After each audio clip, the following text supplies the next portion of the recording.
David, hi. How are you? How are you feeling?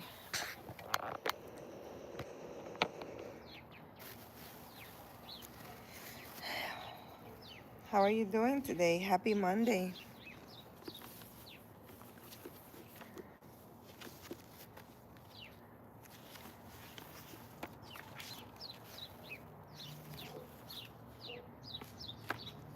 I don't know why is this thing coming apart.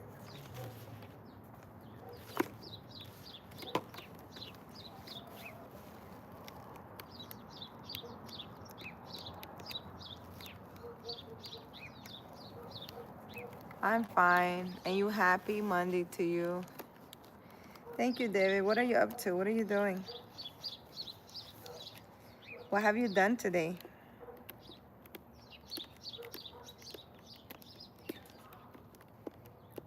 I can't believe we're 2 months away from Christmas. Can you believe that? This year is almost over. And it's insane. Almost over. Let me see if I can take this off.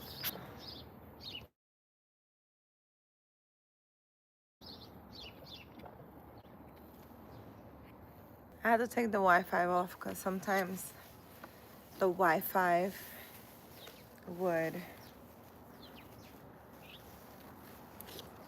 interrupt.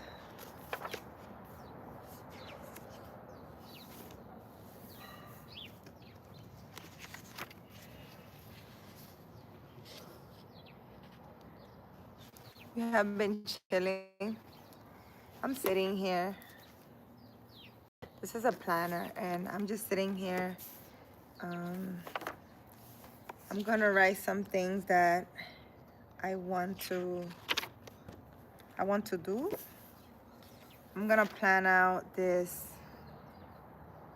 October, November, December.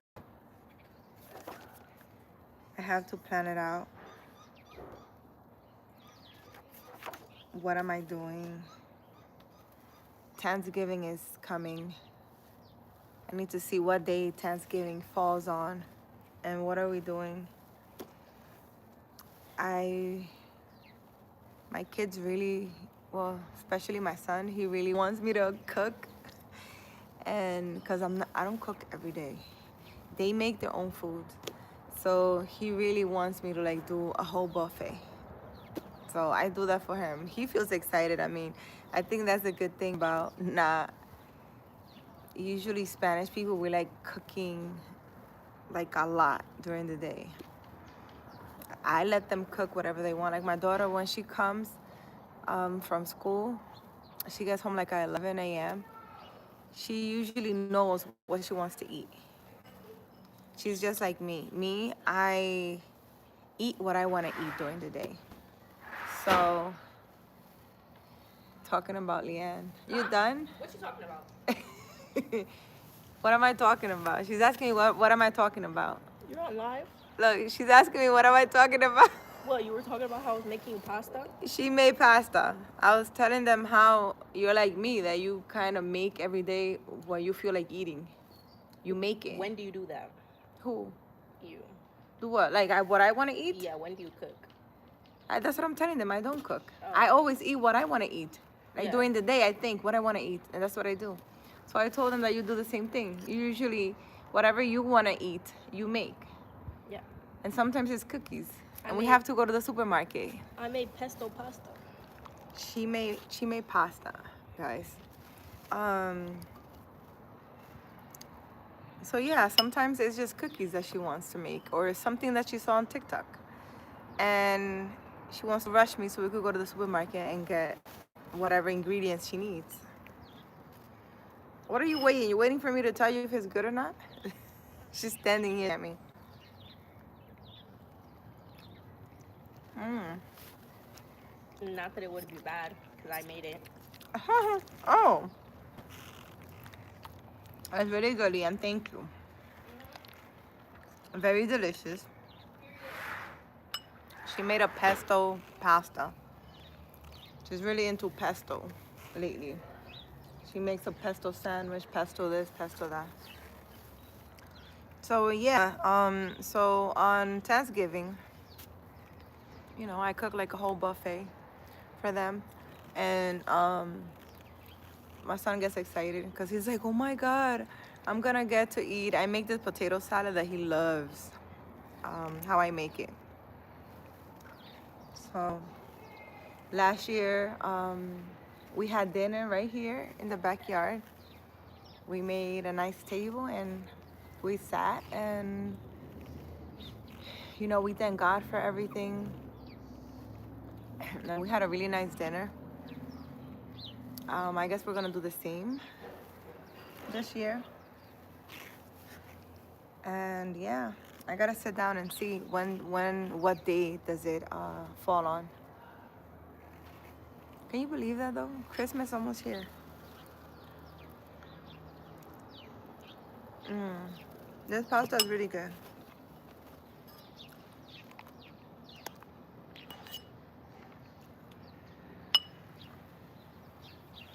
I hope you guys are having an amazing Monday. I hope you guys are planning and thinking about what you guys are doing.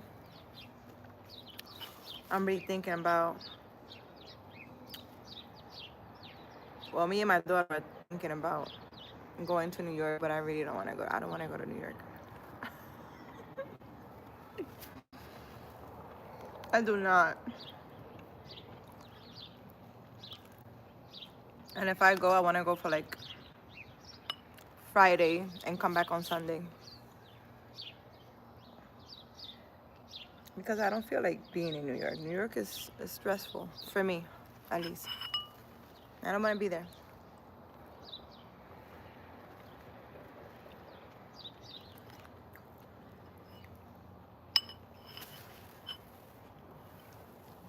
I'm sitting here and the sun is hitting my back and it's like burning me.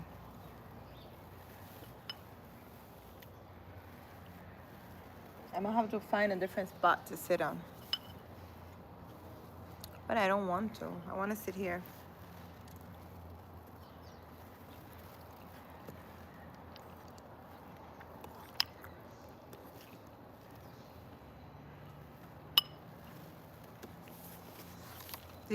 Did you guys have something to eat today?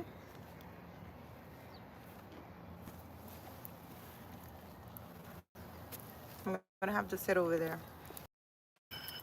Come, guys. I'm gonna go sit in my grounding spot because this is burning my back. I don't feel like sitting there. We're gonna sit right here. Oops.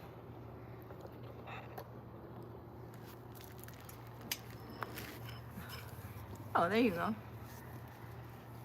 I hope you guys can see me well from there. This is my grounding spot. I'm gonna sit here, ground myself while I eat some pasta.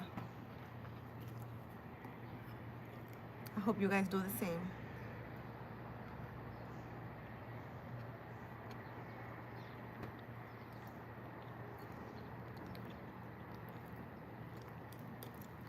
I actually have some nice topics for today that I would like to discuss with you guys. I was watching Cardi B's interview. Well, she has a couple of ones, but she has an interview where she's just talking about life and how she didn't want to be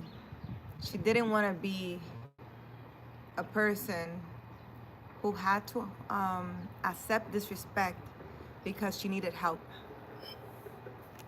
And I think that's a very interesting topic to talk about, because sometimes when you go, and when she talks about help, she's talking about welfare, you know, she's talking about when you go ask for food stamps, apply for food stamps and things like that. That's what she's talking about. And it's very true, because I remember when I was in my 20s, I was in college, and I had kids. I don't remember if I had only one kid or if I had two kids at the time. But I remember that I went to the welfare office, and I don't know if you guys can hear me well. I don't know if you guys can hear me well. Oh, let me see. But the lady, she thought I didn't speak English. You hear me, Anthony? What are you doing? Aren't you supposed to be working? How's your day going, Anthony? This lady, I went to the welfare office to apply for food stamps, and she thought I didn't speak English. And she, you know how they have cubicles, one next to each other? She started talking to the person next to her, to her coworker, and she said, these Spanish girls, they don't do nothing with their life, and they come here asking for help. She was talking all this stuff. And I was just sitting there. I'd never felt so embarrassed, hurt,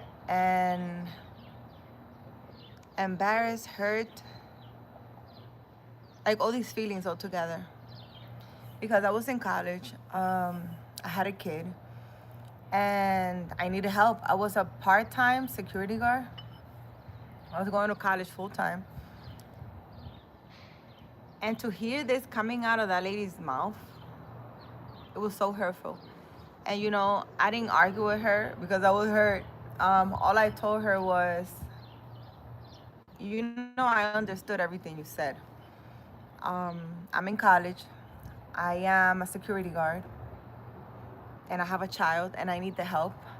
And this system is built to help people like me, right, who are trying. I was like, can I speak to your supervisor? I didn't keep talking to her because I would have probably punched her. I probably would have. And she tried to just talk to me, and I didn't want to hear anything from her. Once you disrespect me, I don't hear what you have to say to me. I don't go past that. So, but I left there so hurt because I was in college again, and I worked security. I went to school during the day, and then I worked at night. And it was so hurtful that she will say that, Spanish girls, they do nothing with their lives, but they're over here asking for help. So Cardi B was talking about that she, part of her being successful is she didn't want to be a person who allowed disrespect due to her.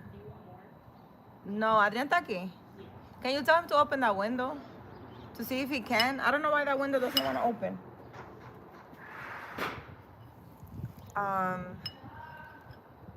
She was saying that she grew up just watching that. People, I think her mom was applying for welfare, and the lady was very rude and disrespectful, and that her mom had to stay quiet and take all the disrespect because she needed the help. And that, that's the reality for a lot of people. A lot of people in these positions that they feel like, I don't even know how they feel, that, they feel they need to disrespect people because they're asking for help. And, some people that actually need the help, and that they have to stay quiet and accept the disrespect or allow it just because they need the help. Because you already know, if you're disrespectful to these people that work in the welfare office, they're not going to give you anything. They're gonna make your life very difficult. Dios mío, pero what is this?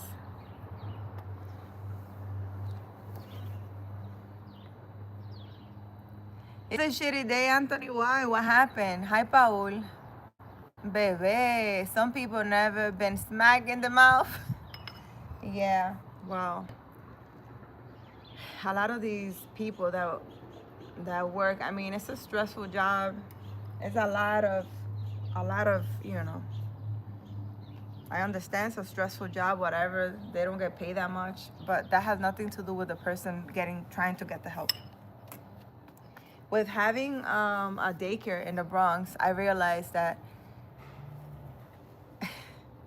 the people that, and I did that for 13 years, the people that actually need the help does not get the help. The lazy people that is home all day sleeping will get the childcare, unlimited childcare, because their kids will be in the daycare for 10 years from what I remember, since they were small till like they aged out. And they will get all the help. They will get the food stamps, they will get the childcare, and you will see that at 6 p.m. they're picking up their kids. They wait till 6 p.m. to pick up their kids, and they're telling me how they were shopping or they were sleeping or they were doing this and that. They don't have a job. And there was a time where this girl and her man, it was one of the rare couples that dropped their kids off, because usually it's all single moms. She was Honduran, I think. And I felt so bad because she was working, I think she said she was working as a cashier in a supermarket. And then her husband had another like regular job, and they couldn't afford childcare. And she went and applied, and they denied her application, saying that she makes too much. Makes too much where? Like where or why or what? And that really, that really broke my heart, because I'm like, I have all these kids and their parents don't have goals, don't have anything, they're just surviving, taking all these help from, the system, and they're just home all day. And this girl is working, she's going to school, she's really trying, and she can't get the help. How does that work? Doesn't make any sense to me. But she was crying. She was crying when she picked up her kid. She was crying because she was like, that she doesn't know what to do. She's gonna have to stop working to stay home with the kid, but then she needs the money. So it's like, what can she do? It's crazy. It really is.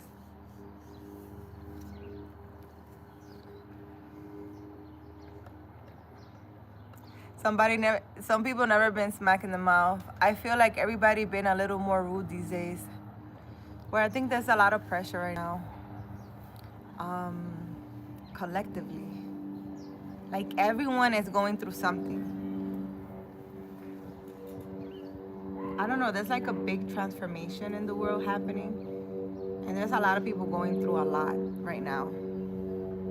And I think it's a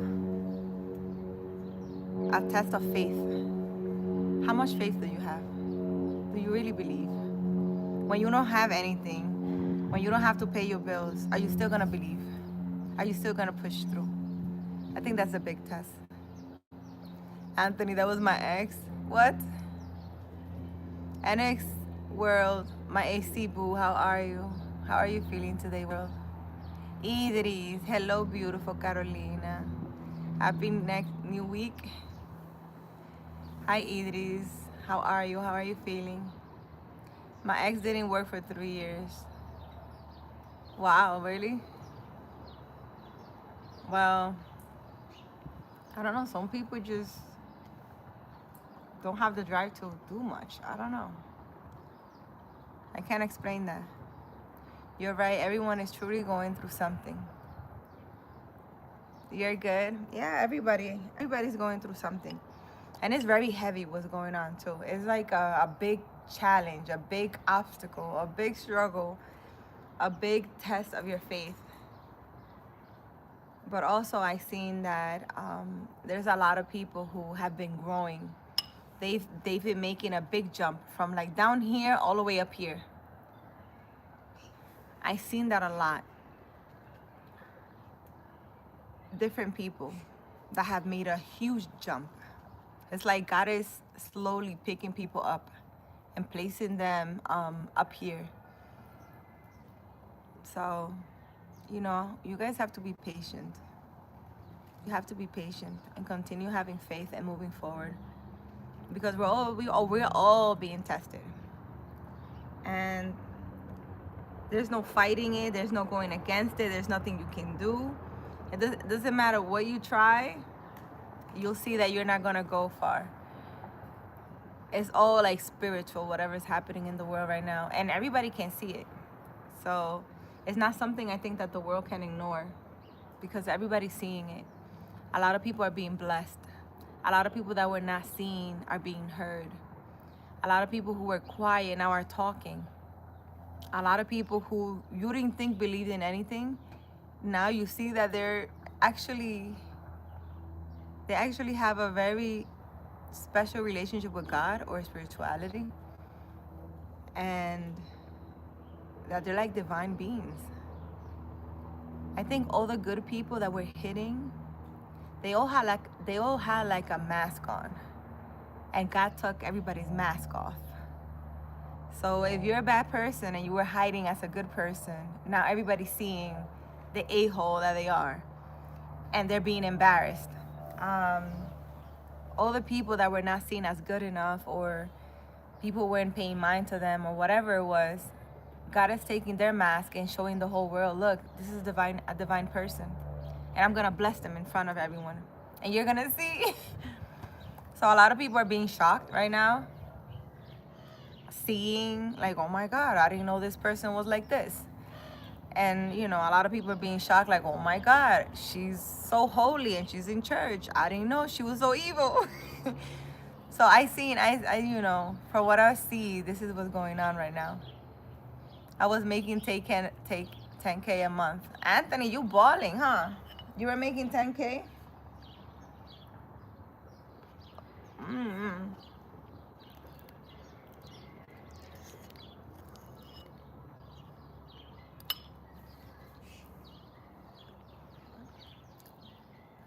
I mean, it depends if you want your wife working or not. My day is good. I'm just sitting here.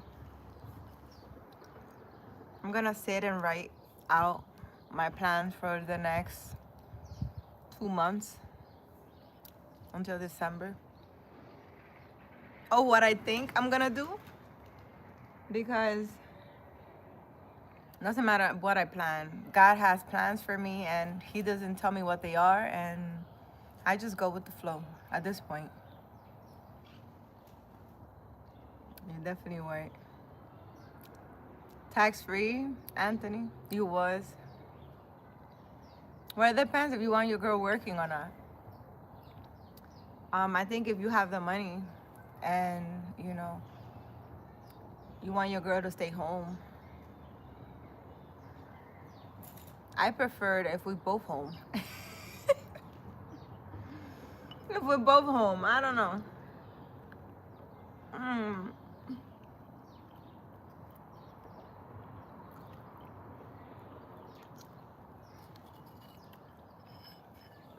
I would prefer my man to be right here with me. I don't know about that. A man working and I'm home all day, having my little adventures by myself. I need somebody to have an adventure with. I don't know. And when I mean adventure, it's like I could be sitting here and I'm like, I don't know, maybe I see something on TikTok, a really nice place in Phoenix, and I'm like, oh, let's go. Like how we did. We went to see the sunset the other day. I'm very spontaneous. I'm just like, oh, let me go see this place that I saw on TikTok, and I'll just go. I don't want to do those things by myself. And then tell my husband when he gets home, oh, you know, honey, I saw that there was a beautiful sunset in such place, and I went. Like, that's boring. I don't know. But I asked her to work. Anthony, you wanted, so you wanted her to work? Oh. A woman that stays at home is a woman that says you don't take me nowhere. I don't know. I mean, a woman like me, I don't know how I can say you don't take me nowhere because I'll be out. Like, I don't know. Sometimes I don't want to go out, but sometimes I'll be on a Carolina adventure and I'll go somewhere to see a sunset or to try the new restaurant, or there's a restaurant with a nice view. Let me go check it out. You know, things like this. I like doing that. I was a foster parent. Oh, you was a foster parent, so she was dealing with the kids. It's not like she wasn't doing anything. Anthony, you did everything in the house. AP, how are you? How are you feeling today? And I took care of my daughter and all the other kids. So you did everything, Anthony, huh? Mm.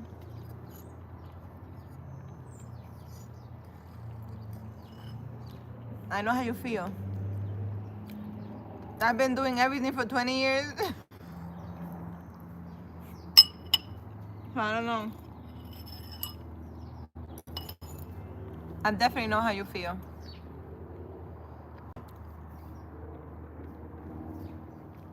She wasn't dealing with anything. I even cooked and cleaned. Wow, it must be nice to have a man like you. Right? Must be really nice. I think we have been in an era where we think we have to do everything and not seeing the signs of when you need to find someone so that you both can complement each other and work together. Because I also felt alone in a relationship. There was no let me help you or let's work together. There was no let's work together. It's always just been me. She just stayed in the room. Wow. Well, that's interesting. You know, you said it before, stay grounded. That's why you chuckle at it. What? I just wanted her to bring in some money. Yeah, well, it don't sound like she was trying to do nothing. I don't know. I mean, I think there are different ways of making money that you don't have to work physically. Like a lot of passive income so that you can just be home.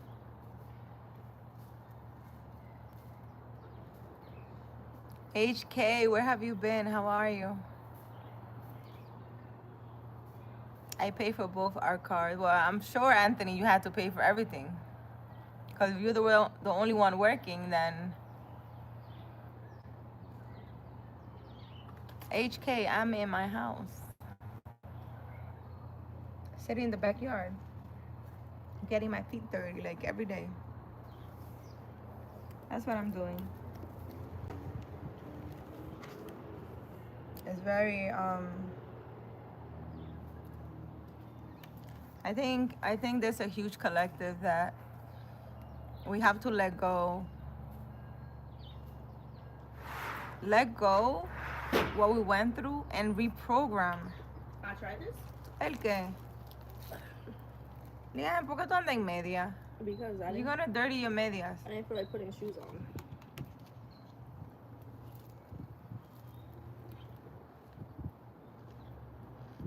That's the thing you put in the chocolate. Mm-hmm. It's really good.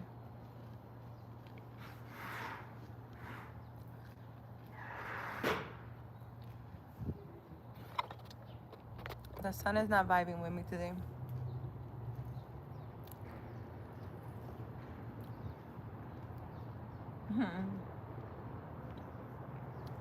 You took on everything. Anthony, like I said, we all have been through the same thing. There's like a huge population who was being used and abused in relationships. for the past couple of years. And there's a huge population. Actually, the person that was being used and abused and put through so many tests are the divine beings that have a purpose, that is meant to do something in this life. And then there's a huge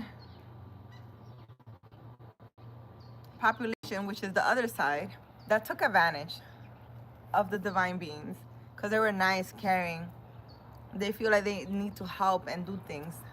And it's okay, I'll do it all. But the other side was the person doing the abusing and not doing anything, just taking advantage. And the divine beings right now are rising because you guys have been so nice, so patient. You have been through so many struggles and so many failed relationships where you being abused and used, right? That you're gonna rise now. This is the era where you're gonna rise, but you need to forgive and put all those things you went through behind you so that you can move forward. And you need to reprogram your mind, because now it's hard for us, because I'm going to include myself, it's hard for us to move forward because in the back of our head, oh, the next person that comes in, they're going to do the same to us. They're going to abuse us. They're going to use us. That, the thought doesn't leave our mind. Is the next relationship I'm going to be in, is it going to be a good relationship? We start questioning it. We start doubting it. So we need to start with a clean slate. Just remove the thought, the feeling, You're never going to forget the things you went through, but you're going to put it in the back of your head, and reprogram your mind and say, I'm going to find a good partner. We're going to work together as a team. We're going to move forward. We're going to grow together. We're going to build together. That's what you need to say to yourself so you can reprogram your mind and be open to accepting, new things. Because like I come here every day and I tell you guys, I'm not ready for a relationship. I have to reprogram my mind and say, there are good men out there. I'm going to find the right one. There's going to be a person who I'm going to grow with, a person who, ay Dios mío, I'm trying to put this where the sun is not hitting it. Everywhere I move it, the sun is hitting it. There's going to be there's a person out there who's going to work together with me, who's going to, we're both going to give, we're both going to receive. We're both going to love each other and support each other and help each other. I need to repeat that to myself daily, because in the back of my mind is, I'm going to meet another asshole. I'm going to meet another a-hole. He's going to take advantage of me. And, it's going to take some time for me to notice. Am I really going to know the signs of, see all the red flags? Am I still, because it's like I'm such a nice person that we all are, right? Because we're talking to like a collective, like I'm saying, it's like a group of us. We're so nice, we're so giving, that we don't see the red flags. We see them as white. We're like, oh no, she's not a bad person. I could help her, we can go to therapy. There is no, from what I have learned, we need to learn not to bypass those things that we see in a person. Like, you're seeing the guy is an a-hole. Why are you still dating him? Why are you talking to him? You should need to cut that off before you fall in love. And I'm working through that. I am. And some people are like, oh, but it's so easy to just, say no or whatever. But no, sometimes you fall in love with someone and all you want to do is help them. You don't want to dismiss a person because of their behavior, the things that they're doing. You, in your mind, as a divine being, you see the good in people, and you feel like you can help them and you can take them out of their mentality and the way they act and all those things. And in reality, you can't do that. They need to do that on their own time, and that's our mistake. That's definitely our mistake. Um, and that goes too with. I actually printed something out. I think I posted it on my community tab. Uh, I need to look for it so I could read it to you guys. That it goes along this thing, how chosen ones or divine beings, why are they seen as naive? There was a person who's not the first, because I noticed that for some reason people see me through here and in person too, because I'm telling you, I'm the same way in person. You're not gonna get anything different. This is not an act. um, a lot of people see me and they see me as being very naive. And the definition of naive is just someone very innocent who doesn't know anything, who people see as someone that they can take advantage of easily because they're not gonna notice. They're not gonna know. I'm gonna step on her and I'm gonna steal her ideas, or I'm gonna steal her business or destroy her or take her man, and she's never gonna know. Who's gonna know? And a lot of divine beings or people of the light, however you want to call them, they're seen like that. People see them as, oh, I could betray my friend because he's dumb. He's not going to notice. Oh, I could take his wife and he's not going to notice. I can, I don't know, sabotage his business. He's not going to know. That's the mentality. And for some reason, I don't know why, for some reason, God made people of the light or divine beings to be seen as naive, so that people who vibrate low or people who are in the dark side can see them and take advantage of them. Or so they think that they're taking advantage of them. But in reality, the things they go through, the karma they get is so heavy for using and abusing and taking advantage of them. It's crazy. And they don't see it. They don't see it because they're like, no, she's so naive. I'll sleep with her man and she's not going to know.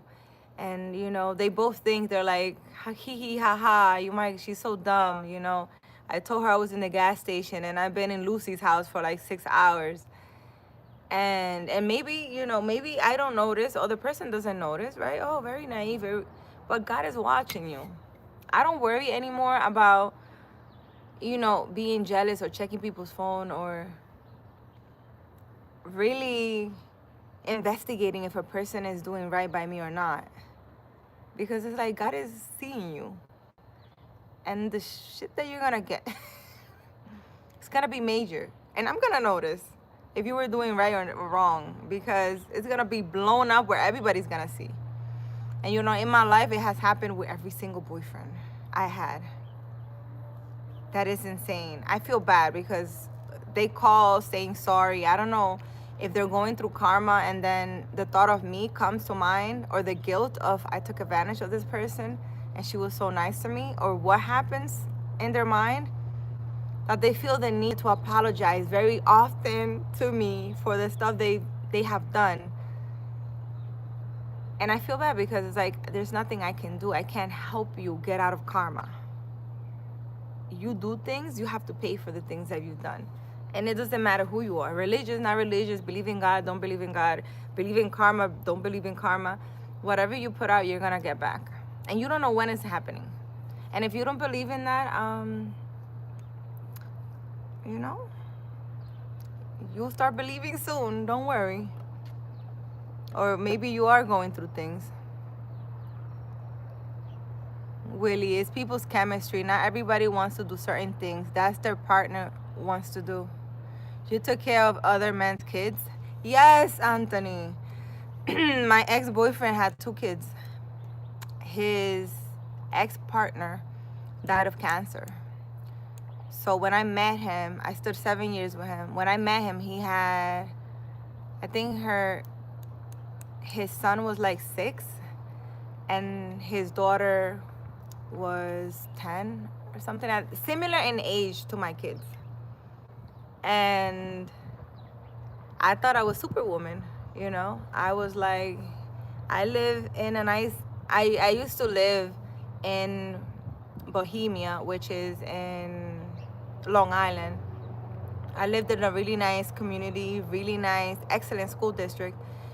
And he was living in the projects with his 2 kids. Because the house that he lived in with his girl and the 2 kids, when she died, you know, I guess he turned that in. He didn't want to be in the house, so he ended up living in the projects with his 2 kids, with his mom. And I was, you know how they have Captain Save-A-Ho?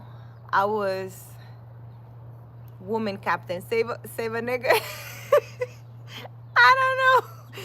I guess, you know, but again, my thing was, oh my God, you know, he's with these 2 kids. In my mind's eye, it's like, he's in the projects, you know, so dirty, disgusting, so whatever. And I live in a nice, you know, community. Let me move him here with me, and they will have a really nice school district. And yeah, that didn't work. We were living together for a year because it was a lot. It was a lot. We moved in for a year, and then he ended up moving back to his mom's house, and we still dated. You know, we still went out for 7 years, but we didn't live together. It was a lot.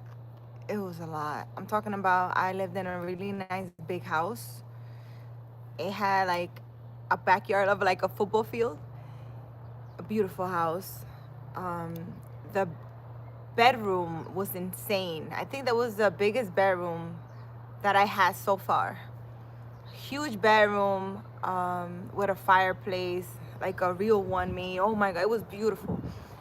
And I was just there alone with my 2 kids, you know. We had extra rooms in the house, and I was like, why not, you know? It was the worst thing I did. I'm talking about everything in the house was destroyed, except for, that's another sign. That's another sign. Listen, if you move somebody in your house, or you start a relationship and you see that everything's being destroyed, please just get out of the relationship and run. Everything was destroyed in the house. The only thing that was left was my bed. And my bed was left because when I used to leave to work, I used to lock the room. That's the only reason why. Everything else was destroyed. Everything else was destroyed. You know, there's a whole, you know, thing behind it that was a component to the situation. But for example, when I met him, I think his baby mom died, I think a year before. She had a year that she died or something like that when I met him. And his daughter was a teenager, or almost a teenager, and their grandma, because this is another story. So he was apparently cheating on this woman while she was dying.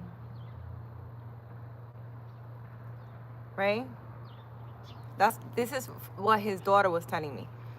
Apparently, he was cheating while his baby mother was dying. According to him, she told him, find someone because I'm dying. I don't know. Even if it was true, I think he should have been supportive and not cheating. But the kid's grandmother, right? The mother's mom told the kids that I was that woman he was cheating with. So that little girl went into the house with the mentality that I was that woman that her dad was cheating on his mom with while her mom was dying. Even though, I stood 7 years with him. So after a while, she apologized for everything she did. And she was like, I'm sorry. Um, After my investigation, she said, I realized that you weren't the same woman, because she saw like text messages and everything that this man was actively cheating. He was actively cheating while this woman was dying, which was the worst red flag, but I didn't know at all what was happening.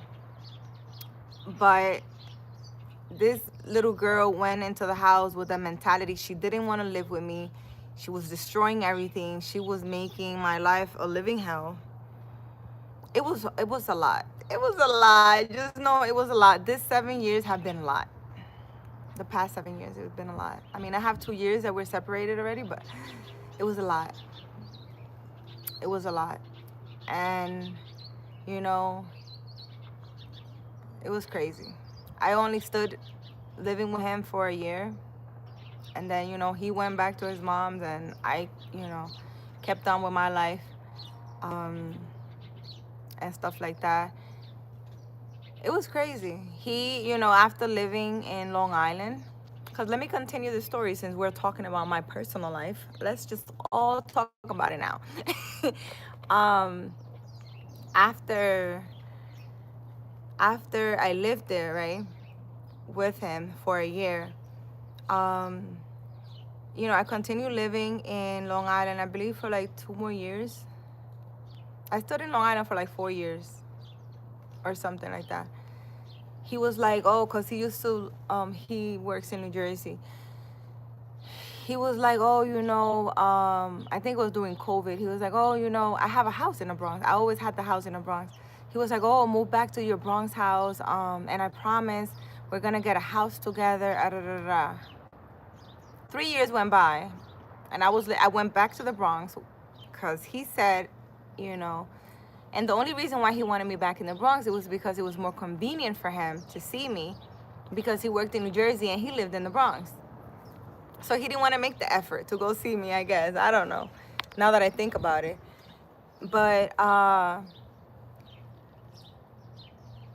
he promised. He was like, oh, we're going to get a house together, because I wanted to get a house if I'm moving in with someone. He went ahead, and I waited 3 years. And every time I asked him, he's like, oh, I'm not ready. I'm not ready. You know what I did? To make the story more. I feel like the sun is following me, guys. Let me go sit right here. Hold on. So I could continue telling you my story. Oh, baby. Hold on, let me sit right here. Because this story that, let me put this on the floor. This story that I'm talking about, that Anthony got me into. You guys get me talking and then I don't shut up, I know. But this is interesting. I know you guys will love this story. So, he was never ready. So what I did was, I was like, okay, so you're not ready. I'm gonna, I started the process of getting a house, which was the house that I bought in Hartsdale, New York. Because I was in the Bronx, and the reason why I moved out of the Bronx, it was because of the school district, and because it's just not a safe neighborhood for my kids. So, after 3 years there waiting for this man so we could buy a house together, I'm thinking to myself, I'm like talking to myself, Carolina, what are you doing? It's like I was in a nice neighborhood when I met him, and he brought me down to where he was. Because that's what he did. He brought me down to where he was. I was like, okay, I'll come down with you, and, we'll find. I wanted a house that was 20 minutes from the Bronx, because that's where I worked. And I found the house in Hartsdale. Beautiful house. I gave this man the option, right? Because when I was buying the house, I told him, let's put the house under your name. I'll put down the down payment because I put $200,000 down for the house. I was like, you don't have the money. I'll put down the $200,000. Let's put the house under your name. Because I wanted to see how serious he was about being with me, right? Because he wanted a house, and if we're together, we're working together. We are one, right? Right? Right. He was like, no. No, that he didn't want to do that. But listen, God is so magical and so amazing, at least in my life. Let me tell you what happened. So after I convinced this man of let's put the house under your name, when I called the person doing the application for the house, and I told him the guy's name, his date of birth, and his social, you know what the man said, yo? And I wish, I wish he would have like texted or something. This man told me, he called me back. I remember 10 minutes later. He was like, Carolina, stop playing. I'm like, stop playing with what? What happened? He's like, how do you want me to put this house under a name of someone who is deceased? He said deceased. Like passed on, like unalive, like not here on this earth. And I was like, what? What do you mean? He's like, yes, it shows in the records that he's not here. You know, that he passed on. I'm like, what? I'm like, no, he's alive. I'm like, this is his name and this is his date of birth and this is his social. He's like, yes. We verify that information, and he says, no, I can't do it with this person's name because it shows in the system that this person is not is deceased. If that wasn't the biggest Carolina run, crazy. So that's why I didn't put the house under his name. But I mean, he didn't want to at first. But I convinced him. Trust me, I had to convince a nigga to put a house under his name when I was doing everything. The paperwork, I got the house, I got everything. All he had to do was say yes to putting it under his name. Anyway, so I moved to the Harsdale house. I stood in the Harsdale house 3 years before I moved here in Arizona. But this just to show you, Anthony, that we have all been through a lot in relationships, not just you. Collectively, we'll all have been going through like the same thing. And the thing is that, you know, my mentality that now, you know, I'm analyzing and thinking about, now that I'm here in Arizona this year, I've been thinking a lot about my life, a lot. Like all the signs were there and I ignore them. I want to be Miss Healer, Miss Help People, Miss, you know, I'm going to help you. There are some people who you cannot help. There are some people that you cannot help. Some people don't want your help. Some people are comfortable living in the misery, low vibrating life that they have, and they have no desire to move forward in life or elevate at all. And you coming down to someone's low vibration, it's not gonna help them. The person needs to want to do the work. The person needs to want to work together. The person needs to want to grow and move forward. You can't do it by yourself. In a relationship, you can't. Even though you think you can. But you see a lot of couples that grow together and they become so successful together. They go through a lot. But the togetherness, we are together, they don't forget about that. And no matter what's going on, they're going up together, right? And when you're in a relationship and you notice that that's not the case, you need to walk away even though if you love a person. Because trust me, this man, I love this man. I'm talking about, I came to Arizona holding my heart. I did. And, you know, and I saw Cardi B talking about, you know, how it took time for her because she went into a deep depression because of this guy. I cannot say I went through a depression, but I asked God why. Like, like I seriously sat down and I was like, because the same things that I'm talking to you guys about and stuff like that, I do that now, with not just on YouTube. Anywhere I go, the conversation is how can you elevate, how can you do things better. Like, my thing is just, let's grow, let's elevate, come on, get up, let's do this, let's do that, like, very uplifting.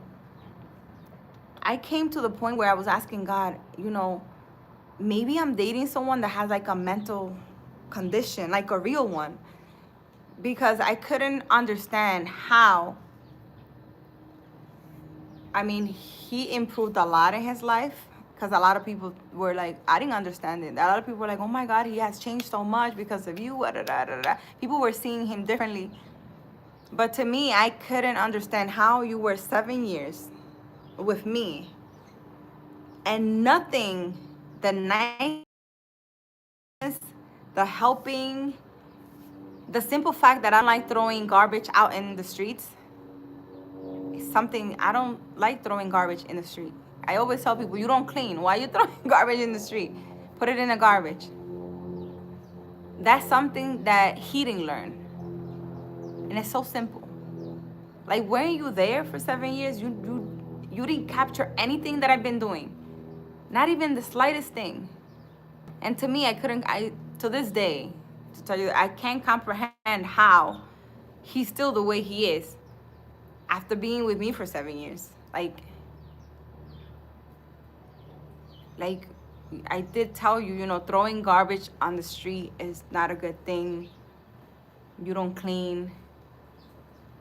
He didn't do it when he was with me, but then it's like, after we separated, I don't know, it's like the act or the mask that he had on fell off, and he was being his true self. I don't know what was going on, but I really thought that it was just like a mental condition. Like, he really had mental issues, and this is why he was slow and couldn't understand.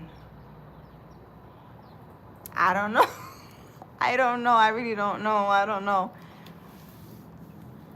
It's crazy to me.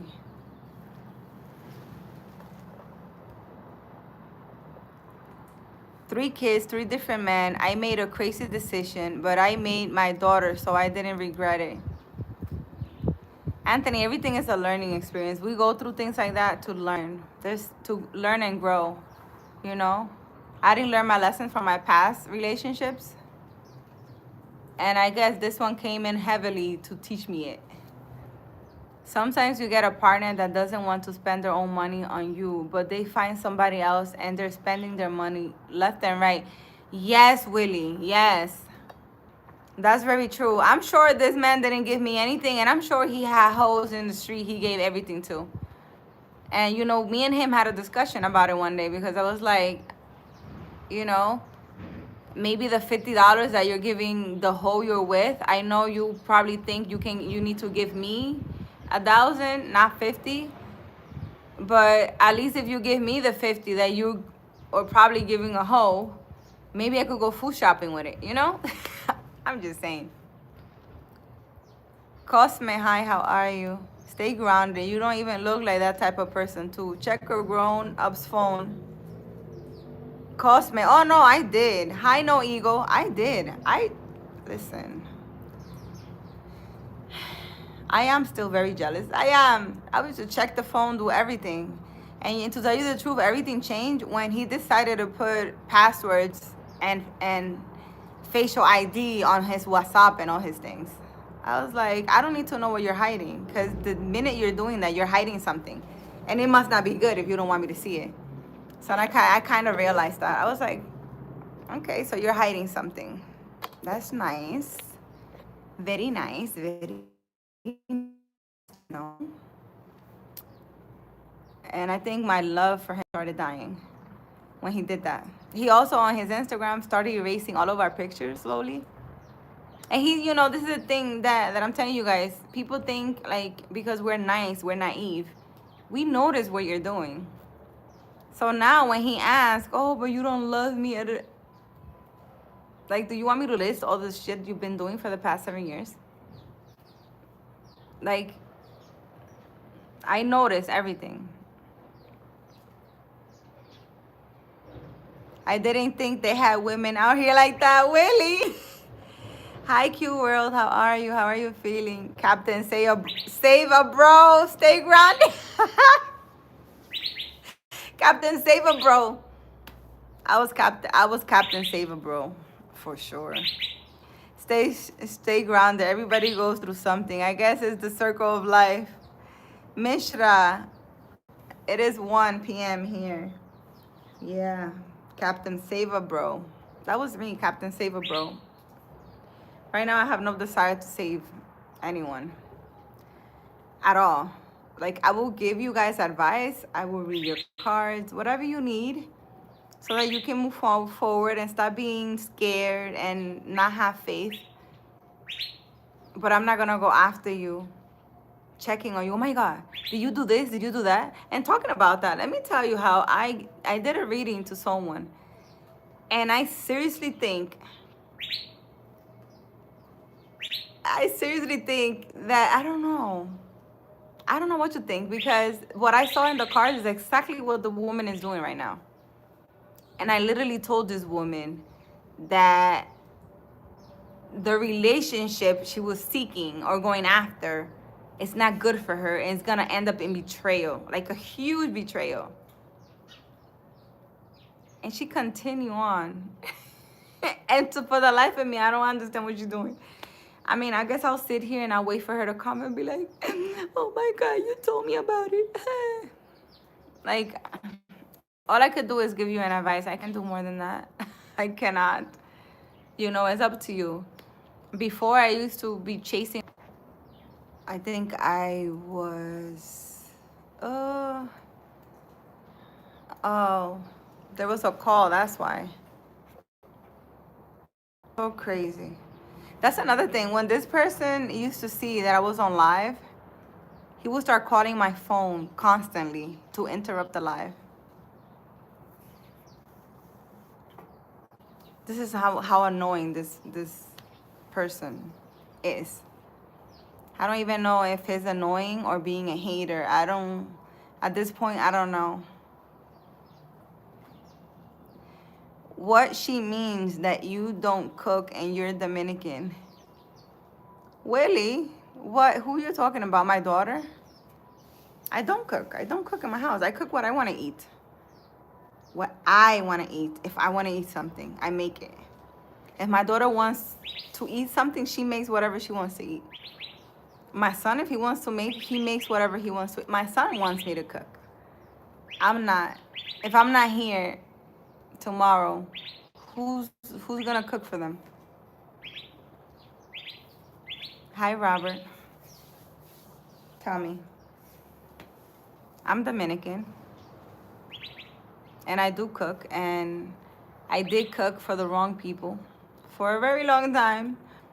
For the wrong people, I would say, because some people are not deserving of you cooking at all. That's how I feel. A lot of people are not deserving of you cooking. Especially not me. Like, I lost all hope and desires to cook for anyone, because when you find out that they betraying you and doing all these things, you just think about, wow, I literally cooked and did all these things for this man. And he didn't appreciate anything. Hi, Julia. I am definitely in Arizona. Definitely in Arizona. I am not in New York. And I'm sure that all of my ex's hoes, because I don't think it's one, it's a couple of them, that I realized when I was in New York, it's not just one. This man just likes sleeping around. He just likes sleeping around. And I guess it's not something that I noticed, but I'm sure his hoes all follow me, because I'm sure he talks to all of them about me, which is so weird. Every woman I've talked to, oh my God, he told me you're so amazing. He told me you're this and that, and you're a businesswoman, and you're so motivating, and you're so... And I'm like, this man will sit and talk to his hoes about me. So now I'm pretty sure that all his hoes are probably in my YouTube. That's that's probably why I made my YouTube too. I'm sure all his hoes are in my YouTube and my Instagram, everywhere, just looking to see if I'm in New York or not, because I'm sure he disappears when I'm in New York and he ghosts everyone. Yeah, you hoes ain't important. I need to stop. It's crazy. They only knew. But you know, I'm pretty sure they all left him because my energy is what makes a nigga glow. Unless I meet someone just like me, that we can both shine together, but he wasn't shining anything. I was the light and he was the dark. There's no other way around that one. I try to make it cute, but it's not. Start far away from New York. It's falling apart out here. Willie, in New York, there's a lot going on in New York. This, listen, low vibration and darkness in New York is just crazy out there. It really is. Women are like fighting each other for men who are not good. Like, why are you fight? What are you fighting for? Fighting hard to get a disease? Like, what are you doing? Um, you know, businesses fighting each other. That's crazy. It's like a rat race. Robert, he will never find anyone like you. He won't. He won't. And I think it's gonna be too late when he realizes it. I don't think he realizes it yet. For some reason, he really thought I was going back. Like I was gonna stay here for a few and go back. And go back to him. That's what he really thought. I think he's waking up to smelling the coffee like, oh my God. Because his whole life is falling apart. And I know it is. And I don't know. I can't help him. He needs to talk to God about that one. There's nothing I can do. I tried. So I don't know.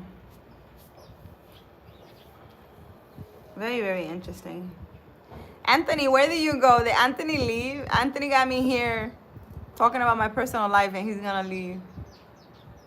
Know your worth, my friend. Oh, I think I realized my worth in a really, really, really harsh way.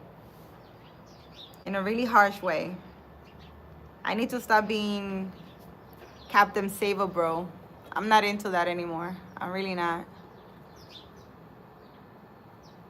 Not at all. So I don't know how this new dating situation is gonna be. Cause I don't trust a nigga. But I need to, you know, I need to give everybody a chance to show me that they mean well. And I need to stop expecting the same and start expecting different. That's what I need to do. But I'm working on it, you know, I'm working on it. So it's not just you guys. Seems like every relationship I've been in, you know, guys felt the need to like use me or just take advantage of me or maybe think, oh, she loves so much she's not gonna go anywhere until I leave, and then it's a problem. And it's hard to get rid of exes in my life. But you know, God gives them enough situations that they can get, that they need to get out of my energy because they don't have the mental capacity to be in, you know, and worry about me. But let's see. Let's see what beautiful outcome comes out of all of this. I will say. I want to read to you guys. I did post it in my community board. I want to read to you guys what I looked up. Let me go get it so I can read it to you guys. Give me a second.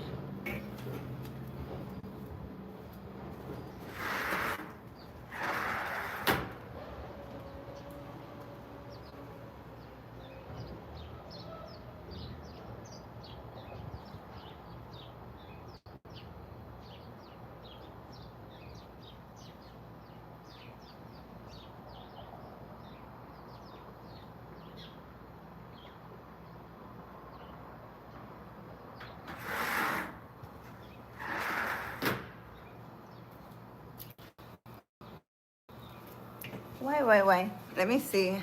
I'm gonna see if I, oh my God, 111. I'm gonna see if I read it so I can create clips and then I don't have to say it again. We can make this into a really interesting live. Out certain things and put it in a clip.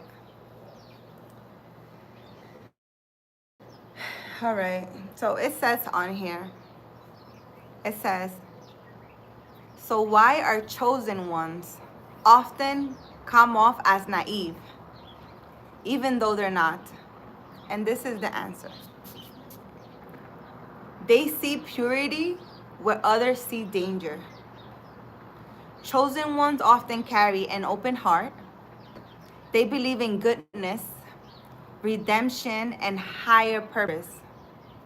Because of this light, they can appear naive in a world where cynicism is seen as intelligence. Their trust isn't ignorance, it's courage.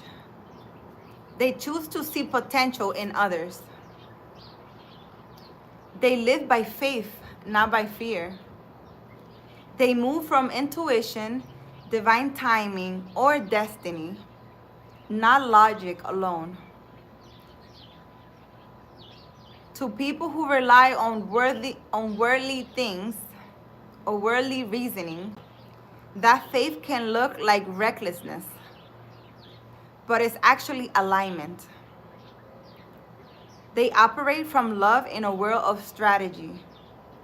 Where most people calculate, chosen ones feel.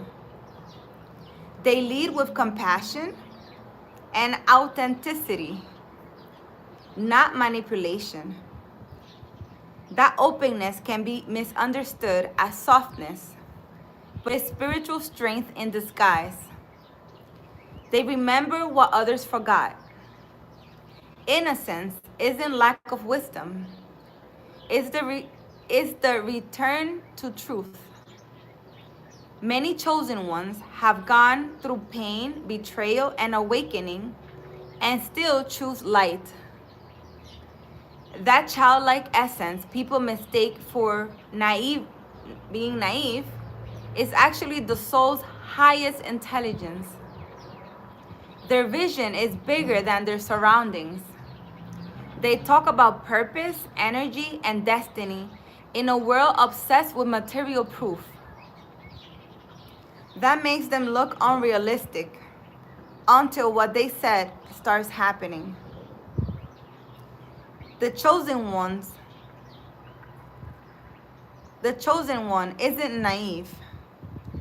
They just see with the eyes of the soul in a world that only believes what it can touch.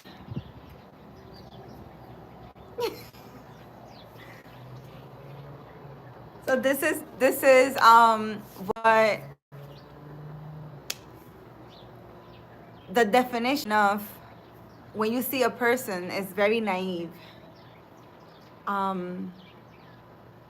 Today when I saw the Cardi B's interview, I saw that in her. She might look like she's dumb and naive. And this is the reason why, in case you're wondering. Because it's like, how can a person look and be perceived as so naive, but have so much wisdom? How is a person able to heal and see other people's future and give advice when they're so childlike, so playful, and look so naive? Well, that's your answer.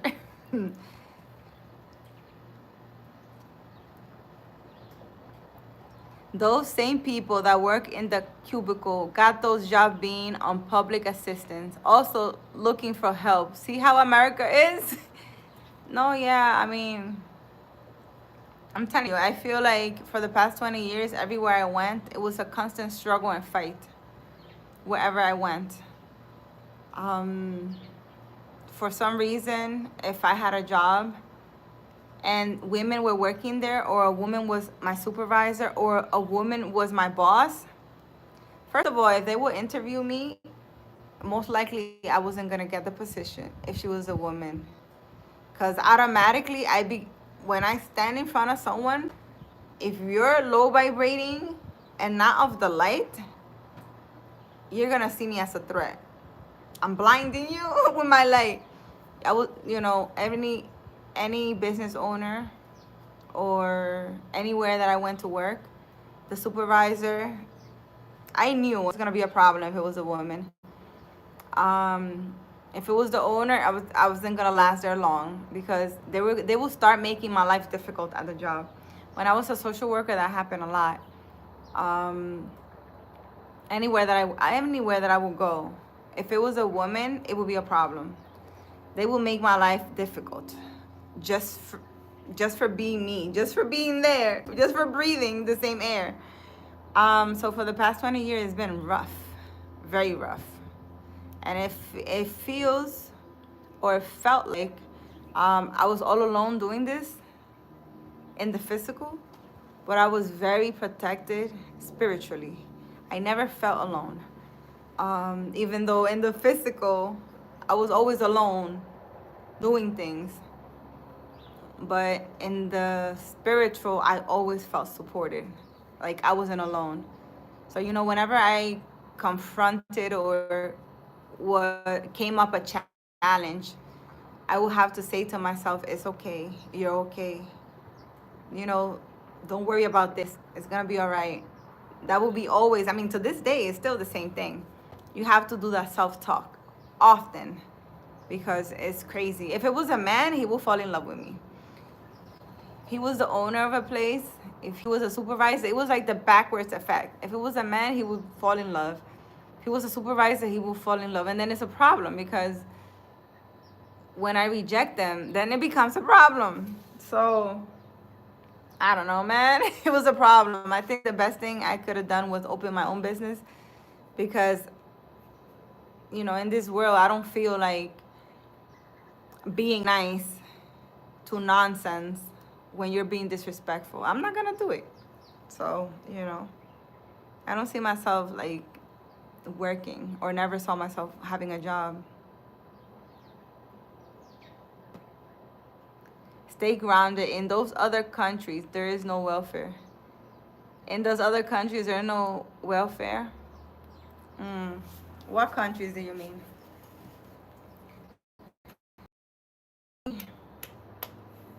Would like to, I don't know, live somewhere out there, like outside country. This is the world. I feel like the whole world is going through a major change. A major change. Sarah, I like the way you put that being nice to nonsense. Being nice to nonsense. And you see, Sarah, you and Patty, from what I've seen, are the only women here. Majority of, well, actually not majority. It's 50, it's like 40% women and 60% men, I think. So there are a lot of women that watch me, but they don't comment, they don't subscribe, they don't like, they don't show any support at all. And those are the women that they need to work on themselves. You and Patty are divine beings of the light. You know yourself to be, you know what you are, and you recognize when you see another woman and she's pretty. Oh, I like her. Oh my God, I like her hair, I like her dress. Like me, I'll go around, my daughter likes doing that a lot also, just complimenting other women. A lot of women see other women as threat, and that just means you need to work on yourself. If you see me as a threat, you need to work on yourself, because it's no way you feel threatened by some girl with a head thing in her head. I should say jealousy, feeling uneasy. Sometimes you hate someone and you don't understand why. What do I do?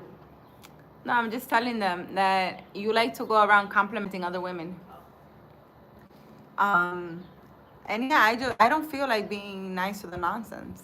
Like you're being rude because I'm just standing in front of you and you feel, at the time I wasn't so spiritual, so I didn't know what was going on when I was working. Um, at all. I didn't know what was going on. I didn't understand why men, I mean, I always thought I was cute. So I was like, okay, so men like me because I'm cute. But why women didn't like me? It was like, why she don't like me? I'm like the best here. I'm doing my job right. I'm doing everything right. I'm the most efficient. I even help them. I'm always making everything better, even in a workplace where I'm at. So why is the person, it's like, let's say for example, I was a social worker and we had 30 cases. It was a lot. A lot of people couldn't keep up. I couldn't keep up. I had to go to work even on Saturdays. And me being a good, efficient worker, the supervisor being a female, she just saw me as a threat. She didn't see, oh my God, she's a very efficient, good worker. We need more like her. No, it was like, oh my God, she might take my job. I think that's how they see it because for the life of me, I didn't understand. And I don't feel like being in a world being nice to people who are hating on you for no reason. Because like I said, everywhere I go, the conversation is uplifting. We talk about, good things, uplifting things. How can I help you? How we could help each other. It's not gonna be a negative, it's gonna be like a positive, uplifting conversation. So you don't like me. Now I understand when a person don't like me. It's like, okay, you got to work on yourself. I don't take it personal when anybody says anything. I don't take it personal when someone doesn't like me. Now I understand that I'm just walking around shining light on demons. I didn't know that. I wish somebody would have told me that before. I didn't know that. I didn't know that. But now I know. Now I understand. So, just Carolina walking around. But I think it's important that when you see a woman and you see her wearing a nice dress and she puts so much effort in her work, why not say, oh my God, you look so pretty, I love your hair, oh my God, this and that, like, why not give her a compliment? Most women are insecure by nature. Most women look in the mirror and they think they're fat, they're ugly, they're this and that. They don't get complimented enough by the a-hole boyfriend they have. um like my ex used to tell me, why you get so happy because those men are complimenting you. You cute, you don't need validation or something, he used to say, but he didn't say it. So it was crazy. um we need to compliment each other, we need to help each other, we need to, you don't have to like everyone. I mean, you don't have to hang out. Like, I'm here on YouTube. You don't need to hang out with me. But why you can't support me? Because you're a woman. You're watching me. The reason is, sit down, take a notebook and a pen, and write down why you don't like Carolina. If you can't come up with one reason, you a hater. You a hater. Like, I don't know what to tell you. There's so many women on YouTube. I like their videos. I watch their videos. I think they're amazing. I might not agree all the time with the things they say, but I support them. And I don't always comment because I have let some comments in some women's like videos, and they just be saying some hateful stuff, and I'm just like, okay. So I try not to comment that much on people's videos. I don't have the time for the nonsense. I really don't. JM74, hi, how are you? How are you feeling today? So yeah, I don't feel like being nice to nonsense. I don't. I don't anymore. I'm not taking disrespect. I'm not taking anything at all. The whole waiting for a man to call you. I'm not doing that. I'm not waiting for a man to call me. I'm not waiting by phone. I'm not waiting. Oh my God, what is he doing? A man that does not is not calling you constantly. He's not thinking about you. If he's not messaging you, it's because he's not thinking about you. If you're my man and I love you, and I spend a whole day without texting or calling you, it's because you're just not important. You cannot say that you're busy. I don't believe in that. I really don't. You need to wipe my lens. I need to wipe my lens. I don't know how I'm gonna wipe my lens. Here, let me use this. Hold on. Let me wipe my lens.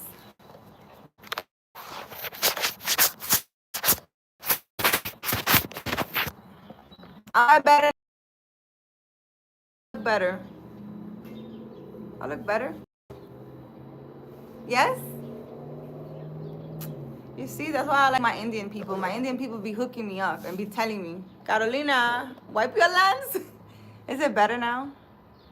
I think I look more colorful now. I think so. Do you guys think so? Anyways, guys, I think that was a lot of messages today. A lot of I need to start doing this story of my life videos. I don't feel like it. I really don't. Because I feel like when I talk about it, it's like I'm reliving all the nonsense that I've been through, and I don't feel like it. I look like a Disney princess right now. What does that mean? What does that mean, baby? Yes, less fussy. My Indian people need to come here and tell me to clean my lens. See? This is why I love my Indian people. JM74. I always look for other females, even though I had a girlfriend. I always looked for other females, even though I had a girlfriend. You always looked for other females? What do you mean? Like you looked for girlfriends? To have another girlfriend? Or you compliment them? That's what you're saying? Or you're being nice to them? Right, JM74? How do you feel now that you got to talk about the things that's why truly bothering you? How do you feel now that you got to talk about the things that was truly bothering you? What do you mean? I talk about the things that really bothering me all day, every day. Hus ain't loyal. Bebe. I always talk, Willie. I let out my emotions. I think that's why I don't stay stuck in situations for a long time because I let out my emotions. I don't hold my emotions. Like I tell you, I will sit under a tree, cry it out, talk about it, scream, yell, whatever. I will go to the park or at home, sit under my tree or in my hammock or whatever, cry it out, talk about it. I let out my emotions.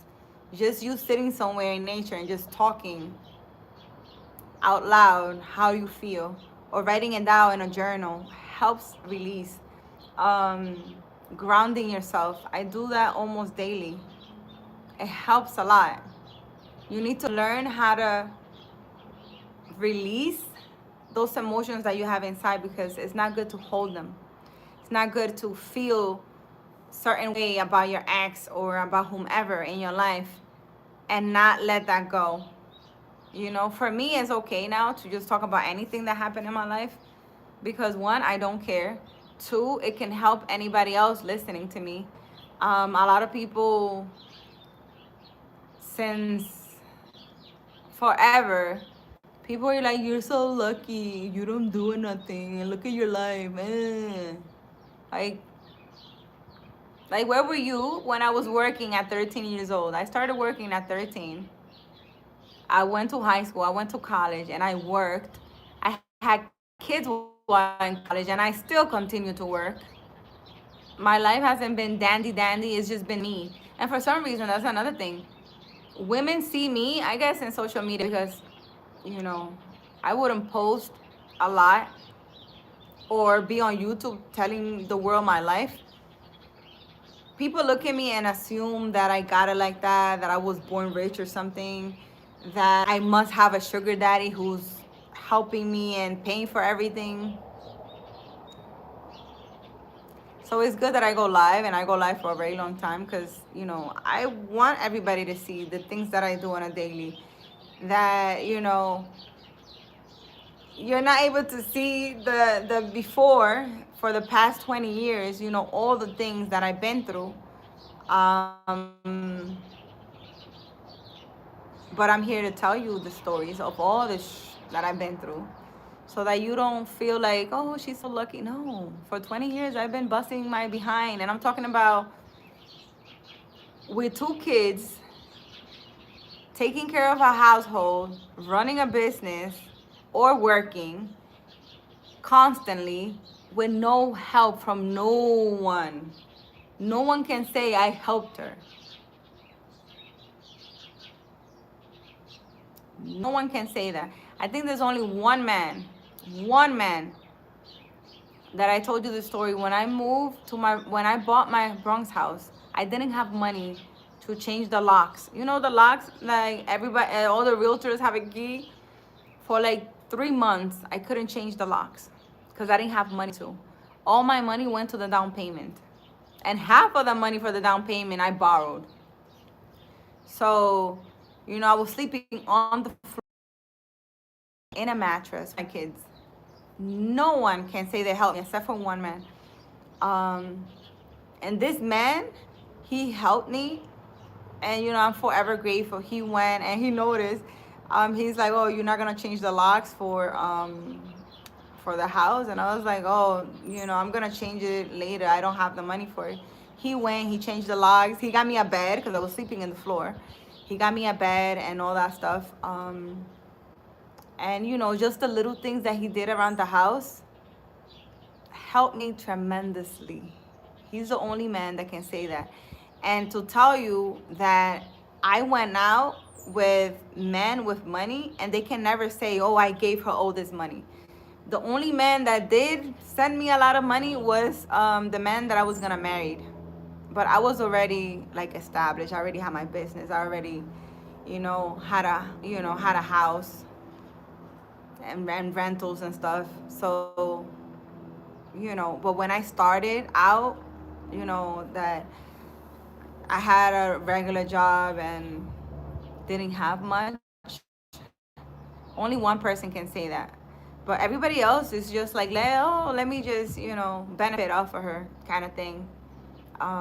It hasn't been easy for 20 years. I have boyfriends, but they cannot say they did anything for me because they did not.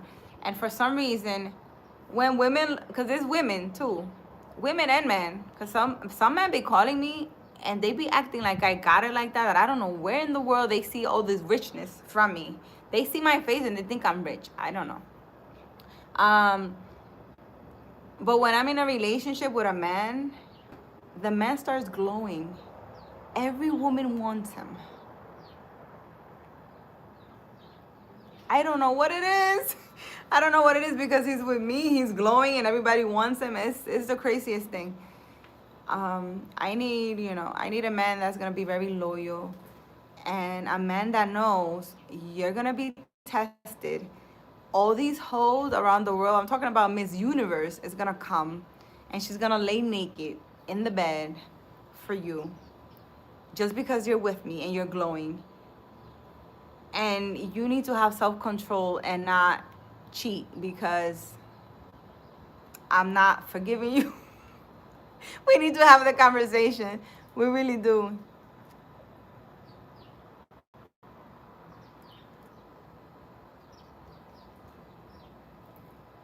The picture looks more vibrant now. JM74, thank you. Yeah, these subscribers, man, they don't tell me I look fuzzy or nothing. They just, and I don't know, because I see myself perfectly fine. I appreciate your response to my comment. Cool. JM74, thank you.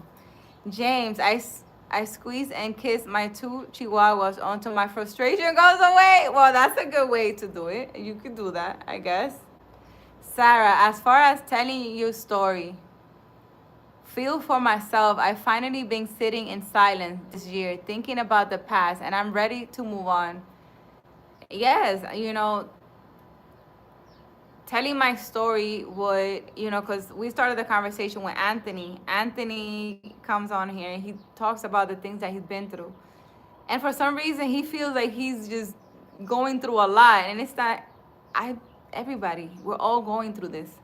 I'm pretty sure that everyone that watches my channel is a person of the light that just needs a little push and a little motivation to move forward. That's it. Every single person that's here, because I've done reading to almost all of you guys, and you guys are all divine beings. All of you guys, you're good people. You have a good heart. You're of the light. You're here to help, just like me. Every single one of you. So my audience is just like me.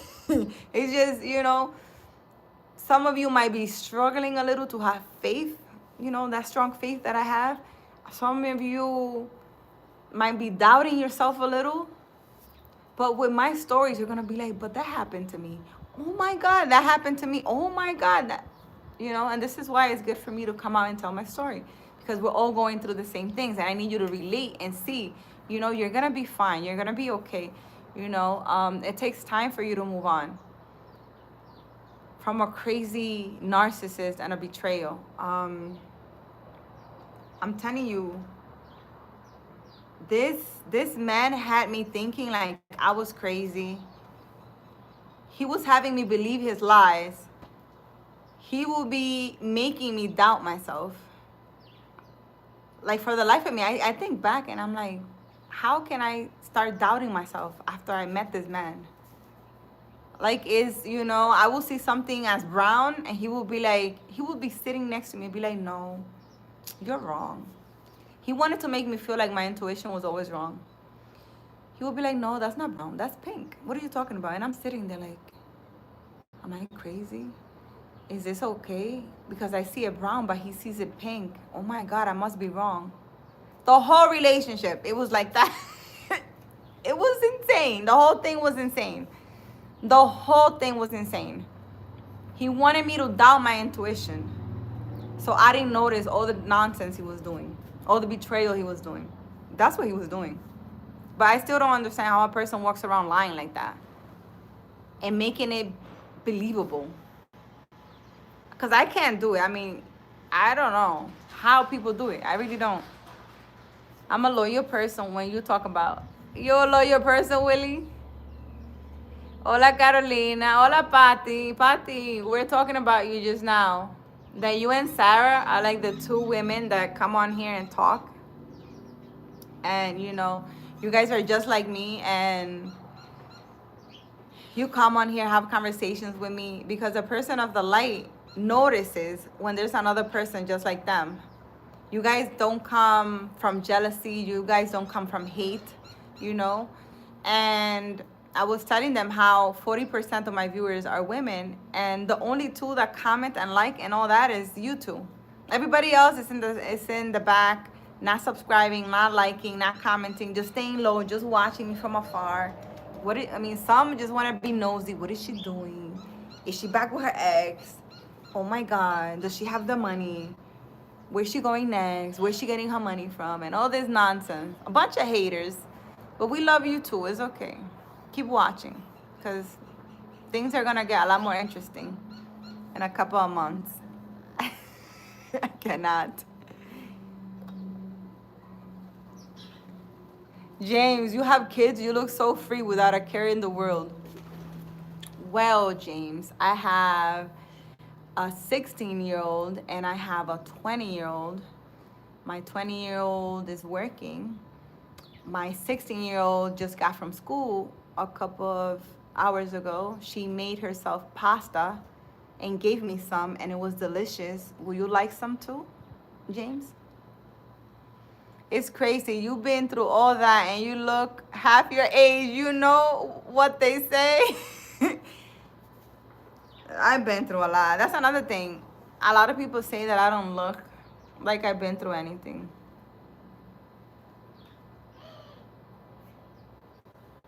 I don't know what to tell you. I seriously feel like I've been through a lot. I might not look it, but I for sure. You know what it is? My passion for things don't change because of things that happen to me. Um, like let's say, you see all my birds. Let's say I have a bird feeder and I don't know, for some reason I attract this bird and this bird comes and destroys my backyard. My love for the birds and feeding them and continuing to feeding the birds, it's not gonna stop because one bird came and destroyed my backyard. A lot of people, they're doing something, and because something bad happens, they they turn bad. I don't know if I'm explaining that correctly. Like, for example, they would throw the feeder away and not feed a bird ever again because one bird came and destroyed the yard. And me, I was just like, oh my God, that bird is crazy. What in the world? I will fix my yard, continue feeding my birds like nothing happened. And I do that with people, with jobs, with businesses, with whatever it is in life. I keep going. I my love for people and my love for helping people, my desire to uplift others hasn't gotten away even though I've been through a lot. Just because I try helping someone and that person didn't grow or evolve does not mean that I'm gonna stop. Oh my God, that person's not listening to me. Let me stop advising anybody anything. Just because, some people come on here and start talking nonsense on the live, it's not gonna stop me from going live and talking to the people that are listening to me and who I am helping, because a couple of them are against it or are talking negative about it. Like I learned to ignore the negative and just continue with the positive. Like I have blocked it out, and I have learned to just turn the negative into a positive, I guess, at a faster speed.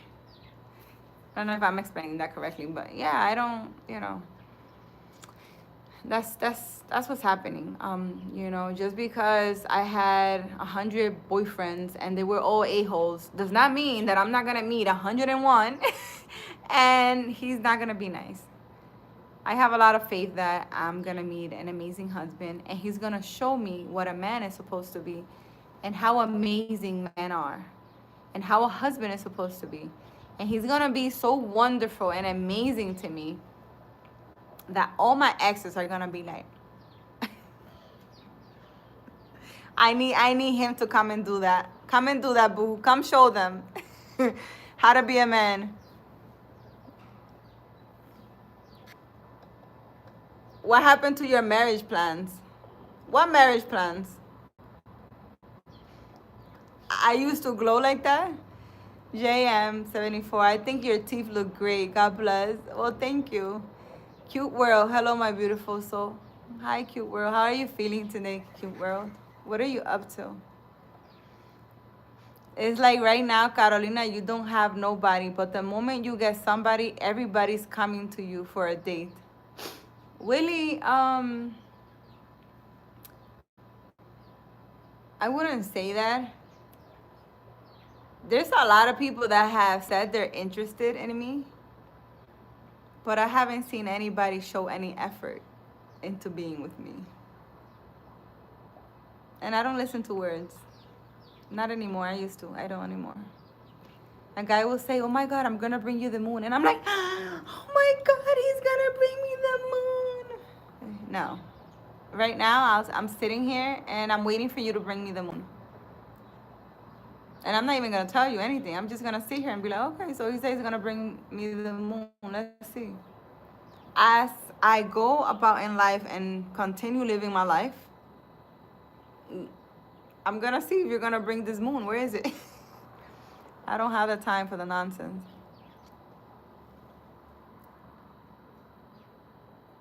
That's gaslighting. It's a form of abuse. Well, let me tell you, I was abused in all kinds of ways in my past relationship. Mentally, emotionally, energetically. I'm talking about this man. I mean, he seriously think I believe the things he say. You know what I found in this man's YouTube account? Because you know when you click on your thing, it takes me to your profile, and he has it public, a whole bunch of videos that he saved about witchcraft. So this man, the whole time, because I left him during those 7 years, I left him a couple of times, and I will always go back with him. And to this day, I don't understand why. This man was like doing witchcraft left and right, and I'm pretty sure he's doing it now too, because I feel it now. I know. Now I know. You know, and it's really sad. It really is. And I found the proof that I needed too. One time I remember I slept in his mom's house, and under his bed, I had a dream actually while I was sleeping in his house. And in the dream, it said to look under the bed. His bed have like drawers, and I opened a drawer, and there was like a whole service of witchcraft. All I did was grab it. It was like a plate. I grabbed it and I threw it in the garbage. He never even mentioned it. And you know, I think a few years went by, and I said, you know, you had a whole service under your bed, and I threw it out. He's like, what are you talking about? You're delusional. I was like, yeah, I've been very delusional these past 7 years and everything, huh? Yeah. So on his YouTube, actually, you know what I noticed? You remember when I went to Ohio that I did the live? When I went to the room, I went to his YouTube account because he was messaging me saying, aside from a bunch of stuff that he was saying that I had him blocked in my YouTube or something. So I went to his page, and he had a whole playlist of witchcraft. Come to me, never leave me, humiliation rituals. I'm talking about more than 20 things. And I just sat there in Ohio in the bed, and I was like, this man's been doing witchcraft on me this whole time. This whole time. And all these rituals and things he was getting off of YouTube were all like to humiliate a woman to come to them or to not leave them and stuff like that. It was retarded, the whole thing. The whole glowing thing is weird, but when girls see men with attractive girls, they automatically assume that the man is a strong lover. Yeah, sure, I love pasta. Yes, James. I don't know what's behind that, but it doesn't matter who I'm with. Everybody wants them. Everybody wants them. I don't know what it is. They assume that the man is giving me the lifestyle that I have, which is gonna be a nice surprise for all the hoes my ex have,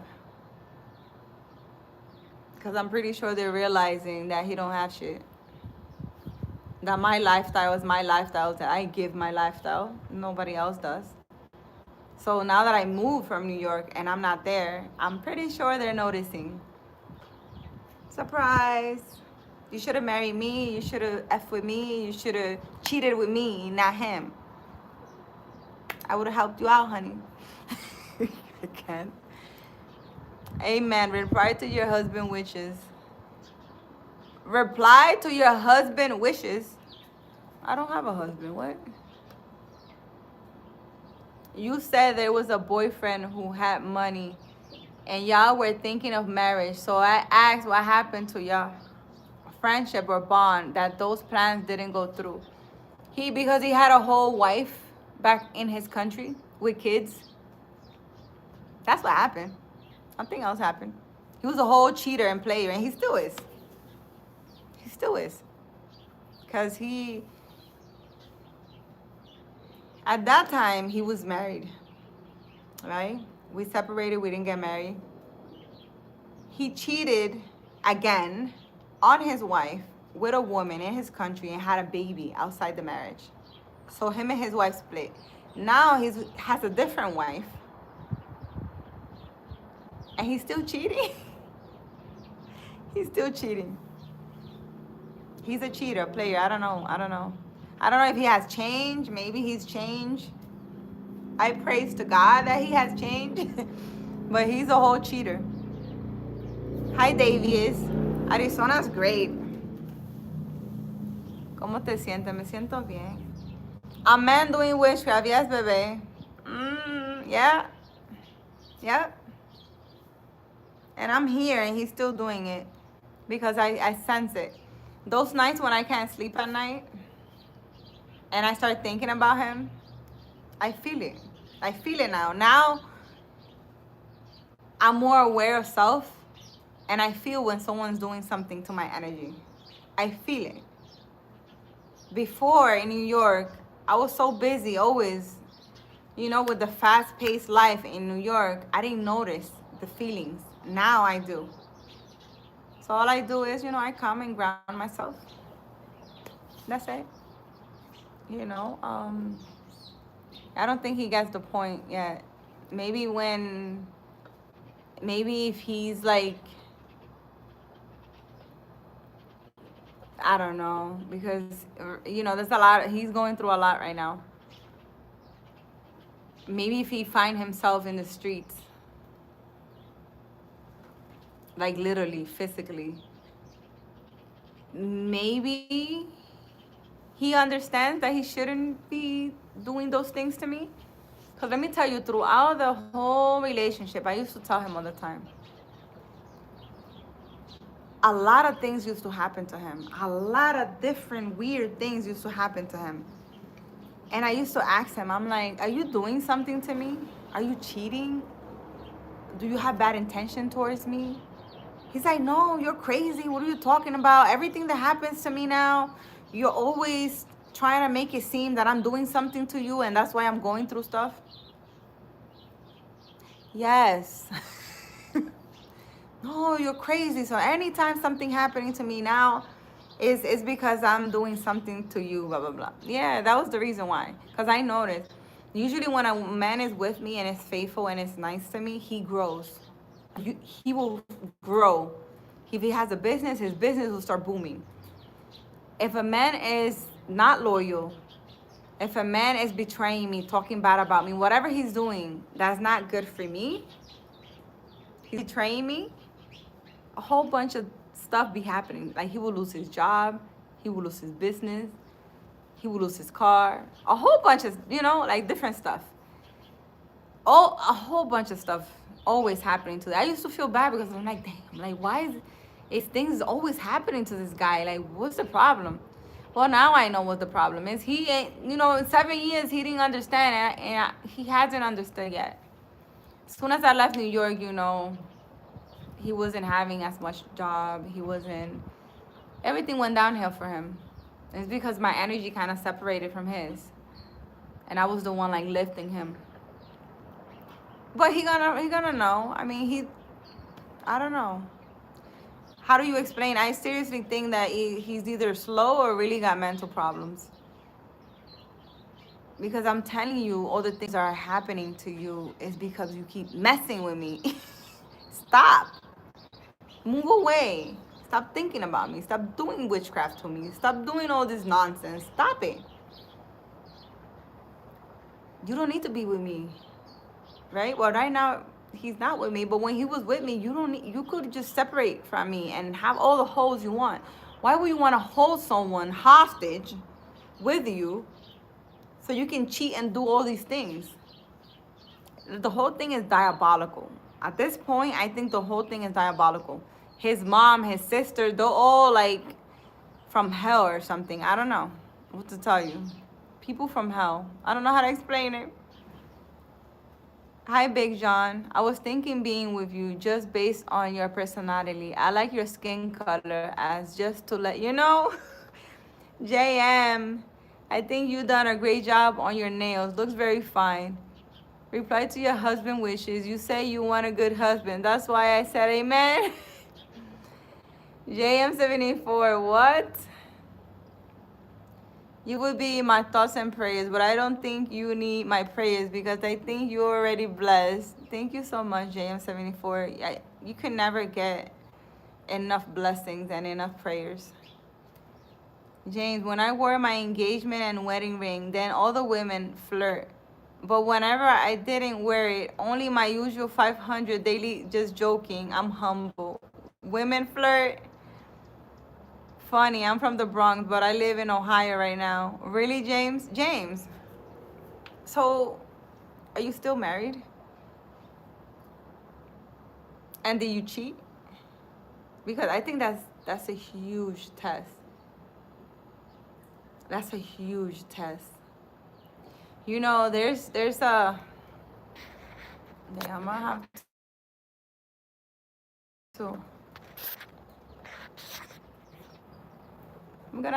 have to what kind of flirt? Where have you been, Anthony? I'm gonna have to go inside because I need to charge my phone. My phone is super hot. Oh my god. Hold on, guys. Let's go inside.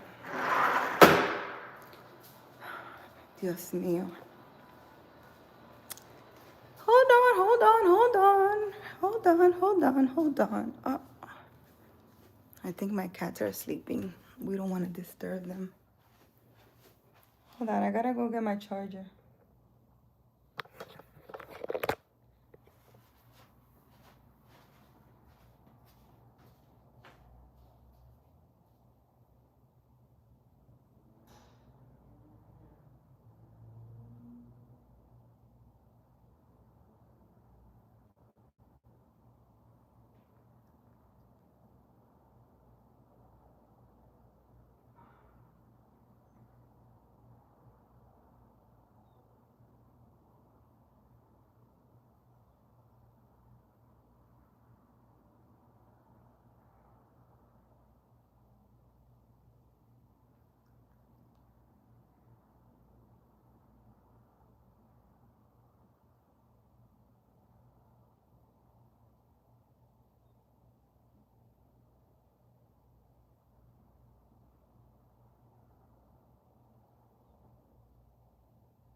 Oh god.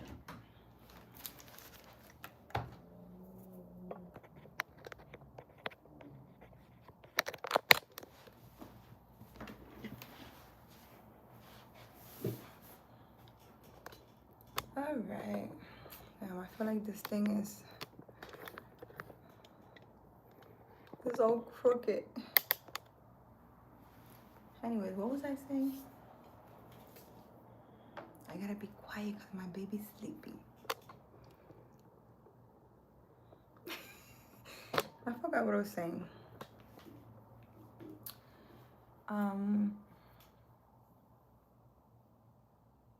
I just got home. Hi, Zach. How are you, Zach? How are you feeling today? ¿Cómo estás?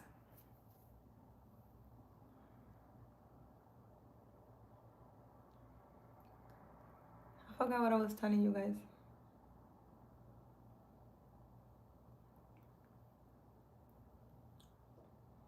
Oh, I think I was telling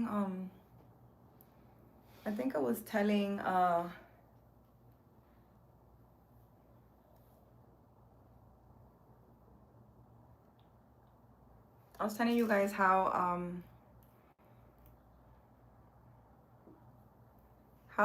women cheat. I think I forgot. I'm good today. My ankle's almost fully healed. What a cute cat. Did you go to the doctor, Zach? Did you go to the doctor?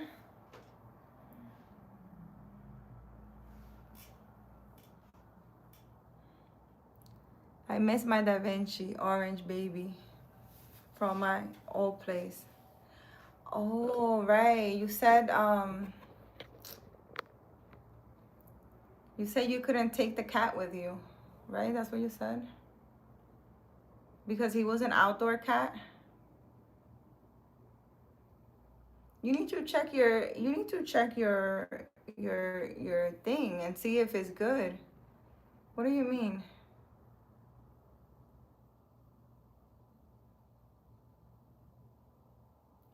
Yes, my love, I'm still married 25 years, and in the first few years I used to mess around with other girls because I didn't believe no woman could be loyal. But she is loyal and so am I. But that means she gets to cheat. For every hoe you cheated with, she gets to cheat on you. Will you allow her to? I can't. One of the reasons I got evicted was because I was feeding him and keeping him warm in the winter time last year. But why you didn't bring him with you? A loyal woman is a true blessing, so I keep my body and heart clean for her. That's what I was gonna tell you. Yes, that's what I was gonna tell you guys. Listen, there's this DJ, right? I'm not gonna say his name. There's this DJ. Apparently, he became very famous. DJs, they get paid $200, $300 a night. This one blew up and became very, very famous. He makes a lot of money now. As soon as he saw himself living, the high status life, he started cheating on his wife, on his girlfriend that he lives with and has a kid with. He was this close to losing everything. This close. I was just watching him. I was watching all the gossip and all the things on Instagram. And I was like, this man is so dumb. Because he was dating someone who had a lot of popularity and was an Instagrammer too. Very pretty, by the way. But he was cheating on his girl. This man came out talking about, the girl I live with, that I've been living with for the past 10 years, and the son we have, she's not my wife. We're just living together. Trying to say like he was single or something. He was cheating with this woman that was like a model and all this stuff. And I just said to myself when I saw that, I was like, he is this close to losing everything. So from being a low-paying DJ to being high status and whatever, right? He saw himself making money. Everybody was like, if you didn't have any money, do you think this woman, this Instagrammer, model lady, would have even looked at you? Absolutely not. Because the woman is known for being with men, with married men, with money, right? And it's like men grow with a woman, and for some reason they kind of forget that you weren't shit and you grew with this woman, and now you just want to do all the extra stuff. He was this close. Because he has a huge following. Almost all his followers were telling him a lot of things. They were not supporting him because they were like, your girlfriend, the one you have a kid with, is the one that deserves all this luxury now that you have it. Not some hoe that is only dating you because you have money. The minute you don't have anything, this woman is not going to be there. So I think he kind of realized that, and he changed, and hopefully he changed. But he was this close from losing everything. A lot of men lose everything when they cheat on their woman, because they think they're the ones I don't know, being successful, not knowing that sometimes the togetherness, the working together with a woman of faith, because his girl very has a lot of faith, and she's on her page is all like, you know, through the pain and through the things, all she was posting was things about God, how she believes in God, and God is not gonna leave her in embarrassment and stuff like that. And when you have a woman of faith, sometimes it's the togetherness that's bringing you up. It's not you by yourself. So a lot of people lose everything when they betray the woman. You know, men need to think about those things. They really do.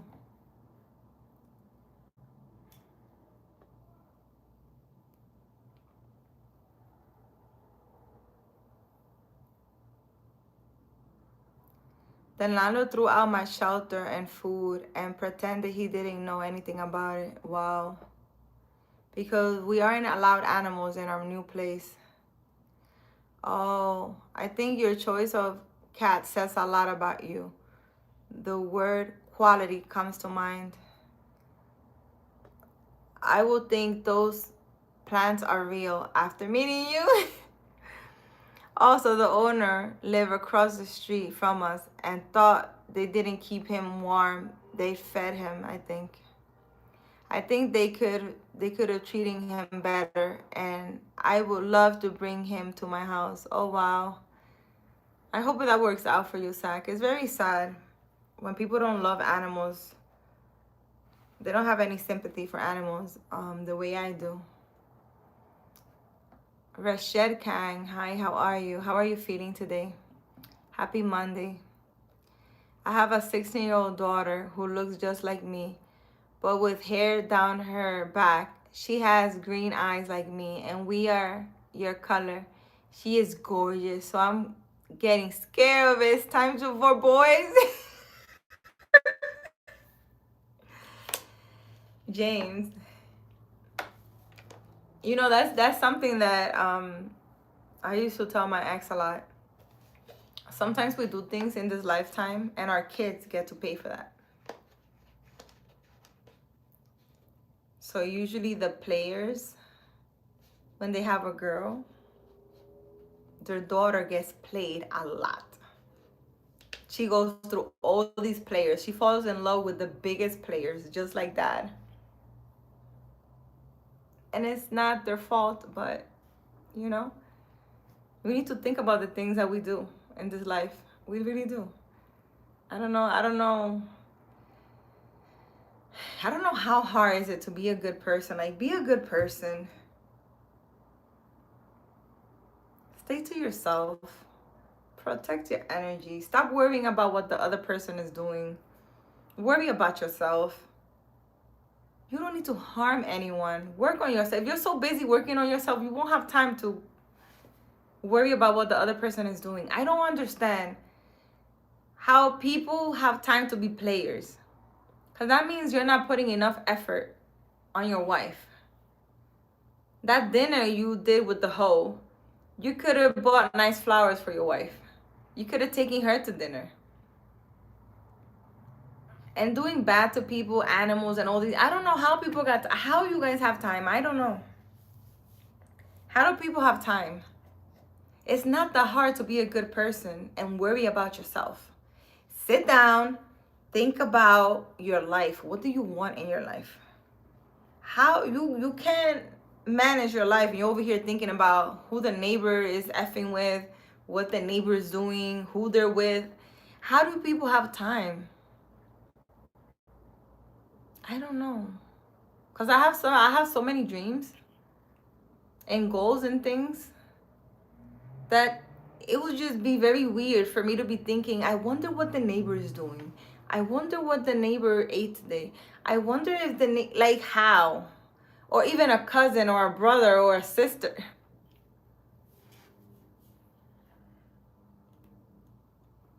I don't understand it. I really don't. It was hard for me to understand it. It's out there hot. Davies, my phone is dying. That's why I came inside. My phone is dying. I'm charging it. The building manager, he told me that he was going to continue to call animal control until they put the cat down because he will be defined as a nuisance. I don't understand why people can treat an animal like that. It breaks my heart. Wow.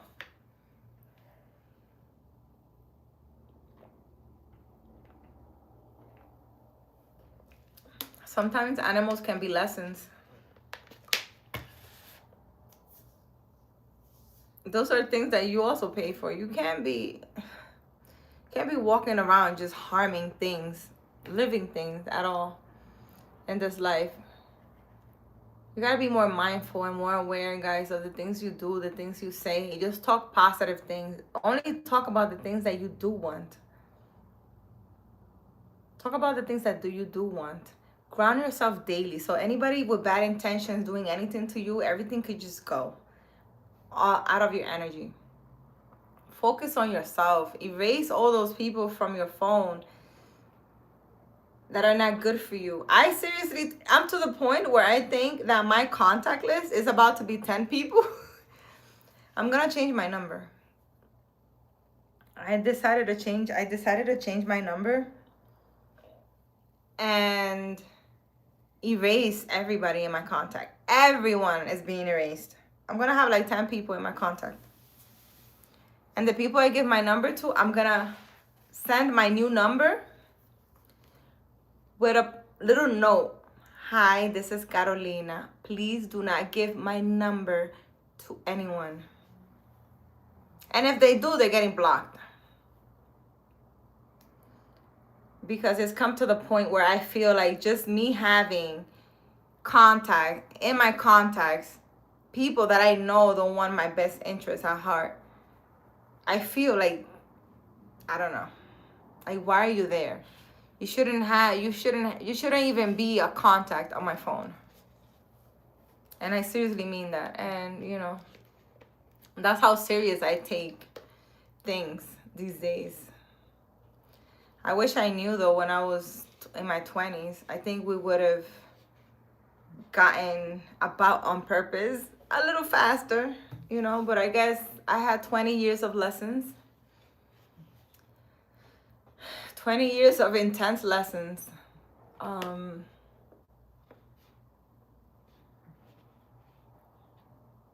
That thanks to those things, and you know, I have no problem talking about it.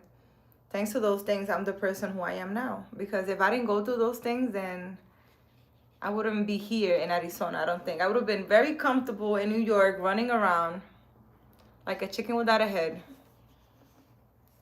You know? I'm looking at my vision board. I put it up. Look, guys. I put my vision board up there.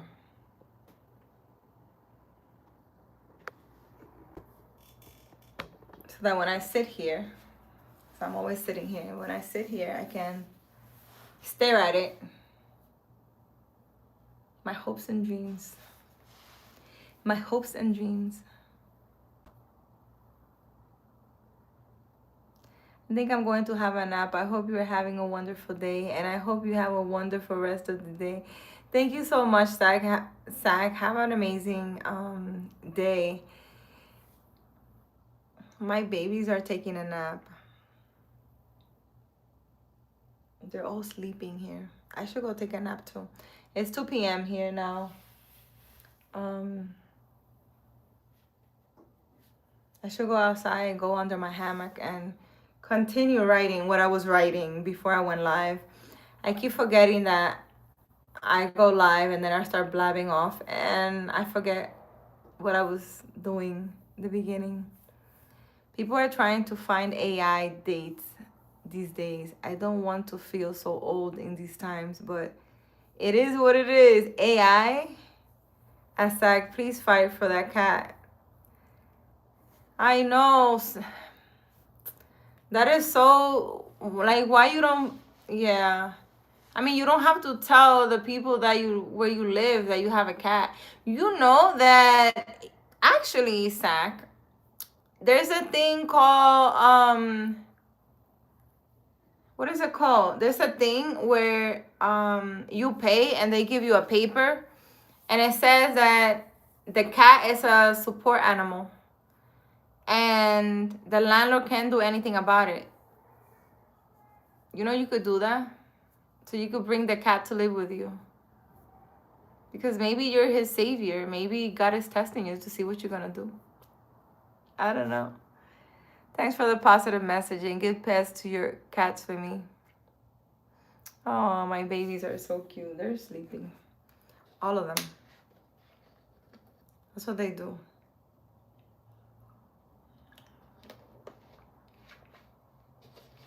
Dios mío. You guys are all so quiet. I feel like you guys are just observing me. All life matters. Hi, John. All life do matter. Being a pet, not a pet, it doesn't matter. Life do matter.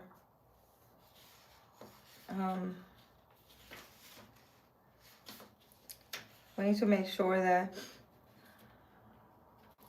we take care of the pets, because sometimes God puts us in a pet's life because they have nobody else. Nobody else will care for them the way you do. So maybe you're that last hope, you know? That person who's meant to help a cat.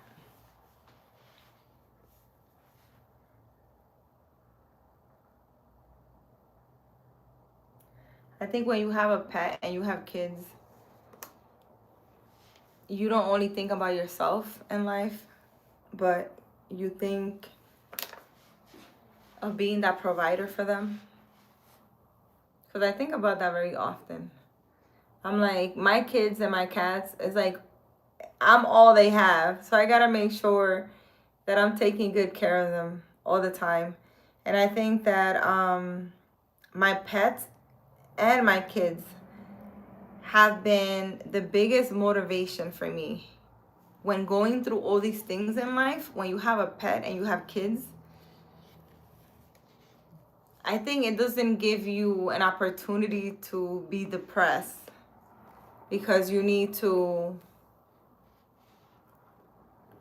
kind of fight for them or be great for them, or you need to provide for them, so you don't want to let them down, kind of. So I think pets and kids are like a huge motivator. For me, it has been these past 20 years for sure. I don't think if I didn't have any kids or pets, I don't know, I'll probably be depressed crying somewhere. Seriously. What's up, party people? Hi, Scarface. How are you? How are you feeling this lovely Monday? Yeah, teens are building AI girls to chat with. Then they are going crazy because they love them. But they are not real. See, the AI learns everything about them. Then they talk with them weird. Really? What kind of AI is that? I want to chat with AI. I want to have an AI boyfriend.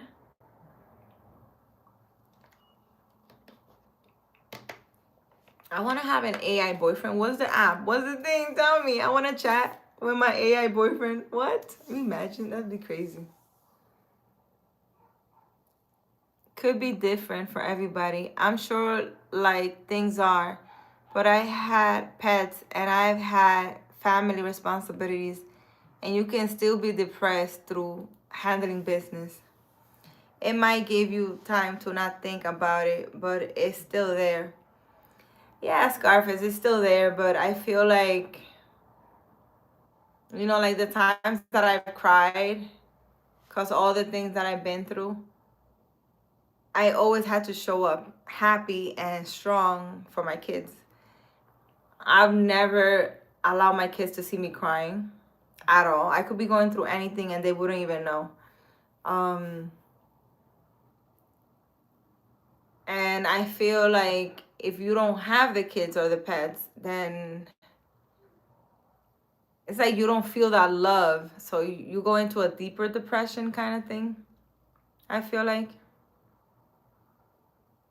What's wrong with crying? It's healthy to cry. It's healthy to cry. Yeah, but you know, my thing is like if I'm going through something, I don't want to make my kids sad because I'm going through something.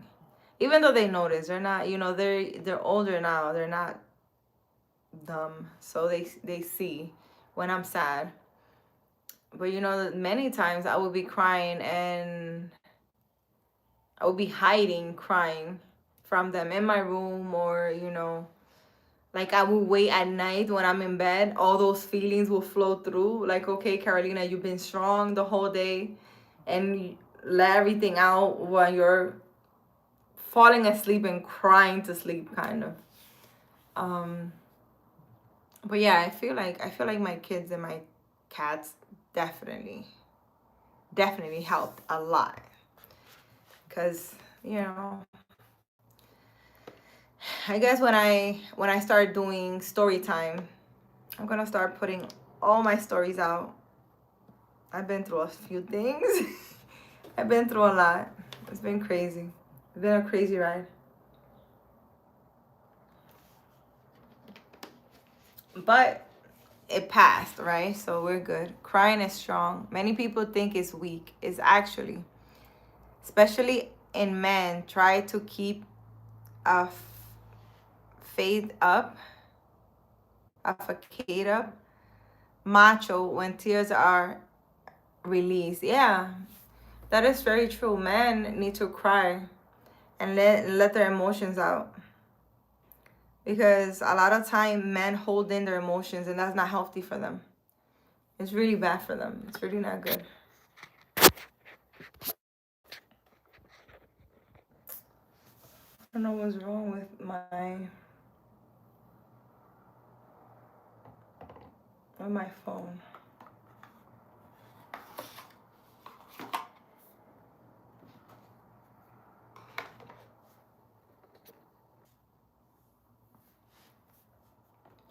Anyways, guys, I don't know if you guys are able to see me. I don't know what's wrong with my phone. But yeah, letting your emotions out when you're a man is definitely important, because you can't hold your emotions in. Like I tell you guys, I think it's very, very important to let your emotions out, to cry it out, to write in a journal, to sit under a tree and speak how you feel. It's very important, especially for men. You can't be holding things in, guys.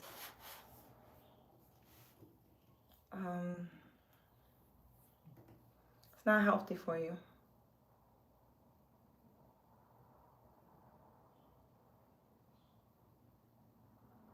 What? That's crazy. Hi, Larry. Happy Monday. Larry, where have you been? We've been playing hide and seek on Instagram. When I answer you, you're not there. And what's going on, Larry? When we're doing a live together, Larry, let's do a live together.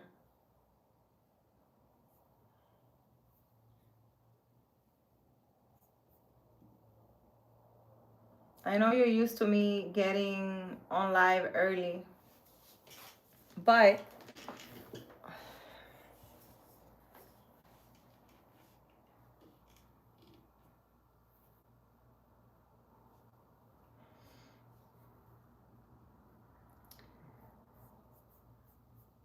sometimes I don't feel like going on live early. Tomorrow is okay by you? Why you need a whole day? You need to remind me. Tomorrow?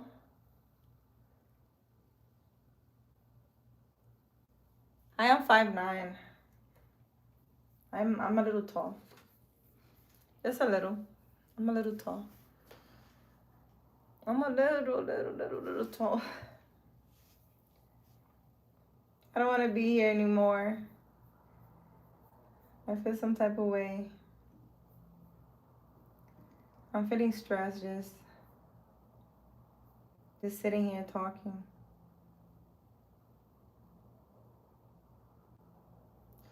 Wait, what was that?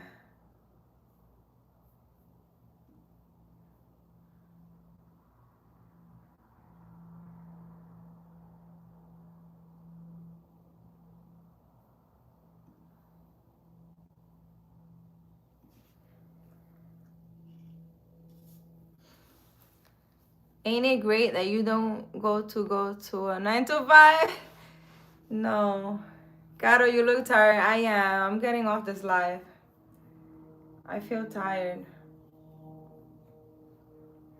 I don't know. The live is draining me. It's draining me. I feel it.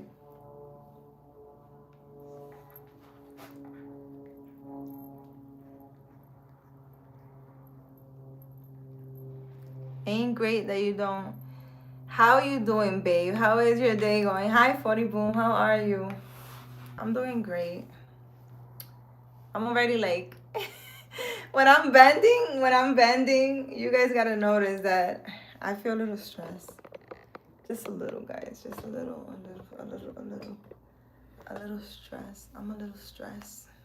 Just a little. I feel a little uneasy. Get some rest is important. Yeah, it is important. I feel like I'm draining. Put stress on them. What? Looking at the screen all day hurts our brains and put stress on them. Yeah, I don't think it's this stream. It's more the people on the stream. It's draining. Like, it depends how stressed the person looking at the stream is. It depends if they had a rough day or not. My phone literally just,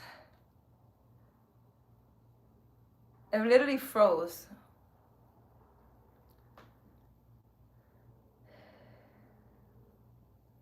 I'm fine, just chilling at the house, just got done eating. Always remain joyful, joy overflows. You need an electrical chair mat to massage your back. I do. James, you should give me one. Hope all is well with you, my love. Everything's well. I'm just a little drained. I was fine until I went on live. I will say the past 10 minutes. It all depends, guys, who's watching my live. And the intentions and the projections and all the nonsense. I could feel that and it drains me. So what you're saying is, through the phone screen, you can pick up people's energy if they're feeling good or not. Yes. Yes. Scarface. Give me 5. That's what happens to me. And the past, actually, when I walked in here, I guess whomever's watching, I don't know, I could feel that. If I pick up somebody's energy and they're very stressed out, I'm not stressed out, I'm good. But I could feel that. I mean, it goes away. Like, let's say if I end the live, it goes away. But as I stay here, it's like I remain in this energy.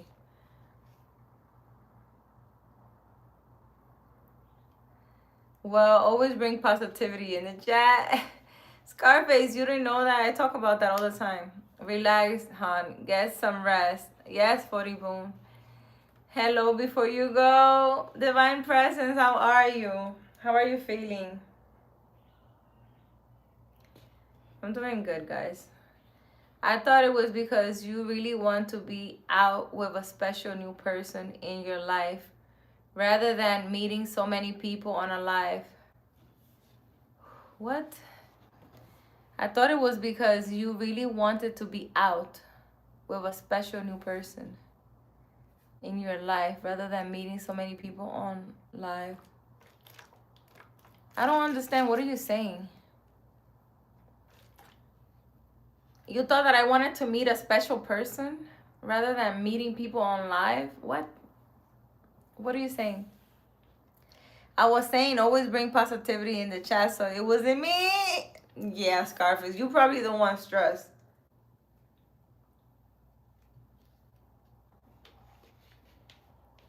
I don't, but it's weird because I don't feel everyone though.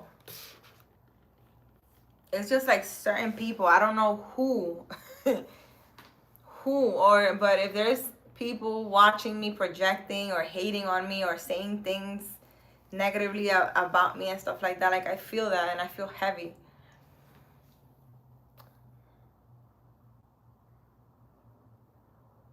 I want chocolate now. I want some chocolate. I'm doing okay. I'm relaxed. Maybe get a nice drink and some chocolate and let the energy fade when you come off. Yeah. You are feeling emotionally drained because you rather be out and about with new friends and not computer friends. What? I'd rather be out and about with friends. James, what are you talking about? What friends? I don't have any friends.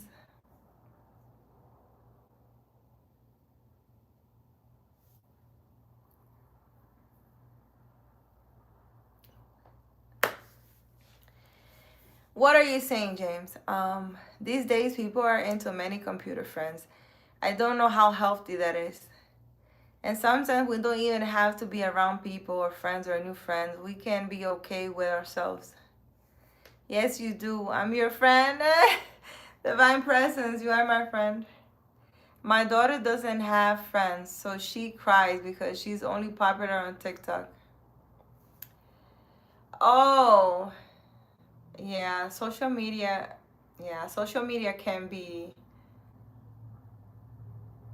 very negative towards humans, especially teenagers. A lot of teenagers, unalive themselves because they're very popular, but they really have no friends in real life and things like that. It happens a lot, so you do have to be careful about that, James. Uh, I don't have friends in real life. I don't. I've never had. If I had like one or two friends. That's it. But I feel very comfortable being by myself all the time. Like this is the most social that you will see me is like through a live, and then I get to switch it on and off. Like I can since I feel tired and drained right now, I could just turn it off and be okay. But how do you do that in real life if you're surrounded by all these people? I cut everybody off, but I'm just saying, if you have all these friends and stuff, some people want to fit in, they want to be a part of whatever, and I'm not into playing fake with nobody. I really don't. So I don't know. Anyways, guys, I'm gonna go because I feel very stressed. I feel not stressed. I am energetically draining for some reason. I'm gonna go sit in my hammock and maybe fall asleep a few times. On another subject, when I take a number two, I really like to not only dry wipe, I like to wash with soap and water. Because if you don't do that, I still have poop remaining down there. Yes, Scarface, thank you. Someone saying that. I taught my kids to do that.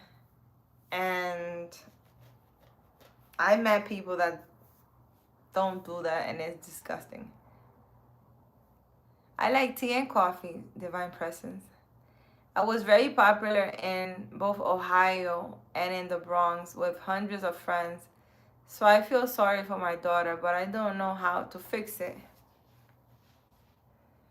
Oh God, how you can't fix it because you don't want her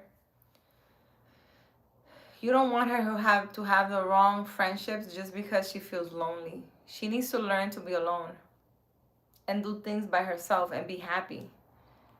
Because some kids would try to make themselves fit in the wrong groups. And you don't want that. You don't want that. Have a Koopa. What? Scarface is wild. No, but Scarface that's very true. A lot of people don't know that when they take a number two, they should wipe and wash their behind with soap and water. It doesn't matter where you are. I usually take a empty bottle of water into the public bathroom and wash your behind if you do a number two. Because if not, you're gonna have poop. Some humans don't know that. They're not taught that. I don't know. James, I wouldn't normally bring that subject up, but wet wipes all the way always. Hope you're okay. Have a lovely rest. Imagine if you got poop on your finger, you're just going to wash it with water and dry wipe it. You're going to wash it with soap, and same thing goes for your ass. Thank you for explaining that. Chopin, how's your day going? Giving you, still need you in my life. What?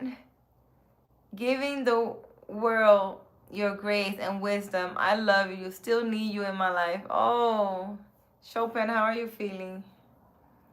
Make sure the wet wipes are in those Clorox kind of chemical wipes. You have to get the kind that are good for our bodies and not filled with chemicals. Oh my God, Scarface. Have you wiped with a Clorox wipe? I don't know where I was, and the only thing available was the Clorox wipes. My behind was on fire. I had to get water and wash my behind. Oh my God. I didn't know it was going to be that bad. It was bad. Are you Puerto Rican? Because Boricuas have the conversation about using wet naps all of the time. Y'all wild. Yeah, I'm Dominican, James. But it's true though. If you use the bathroom, you need to wash with soap and water. If not, you're gonna be still dirty.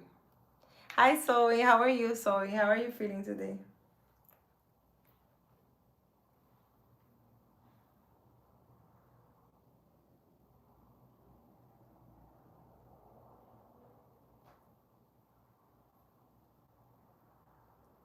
My cat is he's so hairy. I need to take him. I need to take him to get groomed. From this day on, everyone will have a clean butt if they implement our methods. Bella. Oh, him. No, it's not Bella. It's Nono. Ñoño, Ñoño. Oh, I wonder where Nono is. Nono have never been back on the live. No, this is Ñoño. Ñoño is the one with the orange eyes. He's looking outside. I don't know. He's looking at something.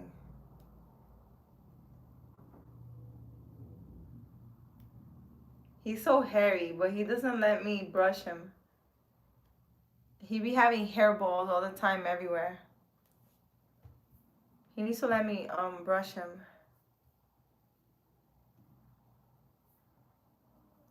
Ñoño. His name is Ñoño.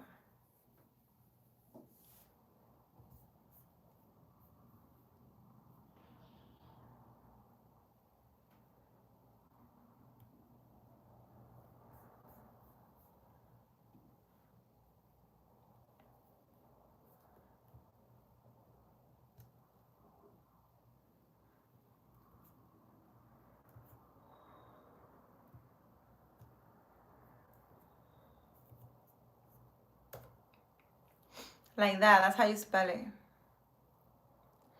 I knew you were Dominican because you look like this crush I had.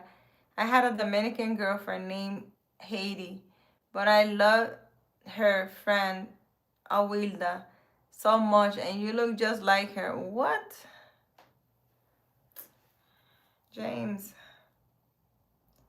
I don't even know what to tell you, James.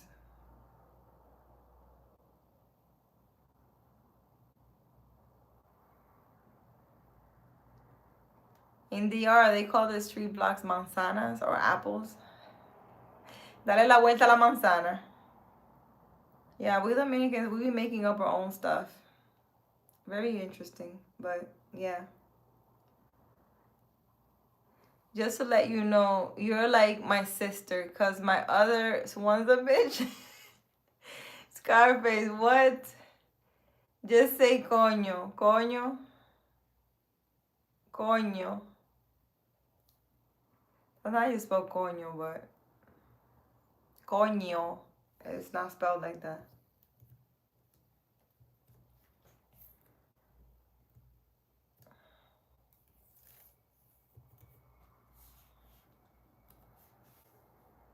Coño.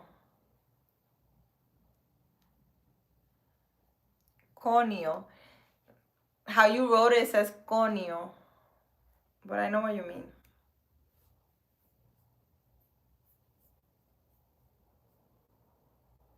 Is my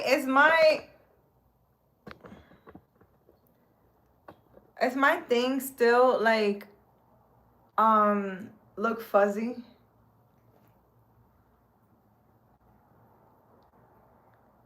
I want a ginger cat. They always say coño wherever I say shit because I'm wild too. Oh, okay. It looks clear. I don't know. I'm watching it on the computer, and it looks like empañado. Coño mierda. You're funny. Anyways, guys, I'm gonna get off of here. Bye, guys. I'll be back later on, maybe. Thank you for joining me. I hope you loved and enjoy my little story time. I'm gonna see if I put all the stories into little clips so you guys can see them. Thank you for being here with me. I'm leaving. You weren't talking, baby. Comment, like, and subscribe, guys. Divine Presence, James, baby, Scarface. Thank you guys for being here with me. Willie, if you're still here. And whomever's watching that's not subscribed and not an active participant in the chat, hi to you. I love you. Make sure you like the live, comment, subscribe. Go watch my other videos, guys. And like my videos. Support my videos. Go watch all those videos and like all of them. And leave an emoji in all of them. Support me. Thank you so much. Okay? Thank you for all the hearts, guys. I'll see you. I'll be back tomorrow. Or later on. I don't know. Bye. I'm tired.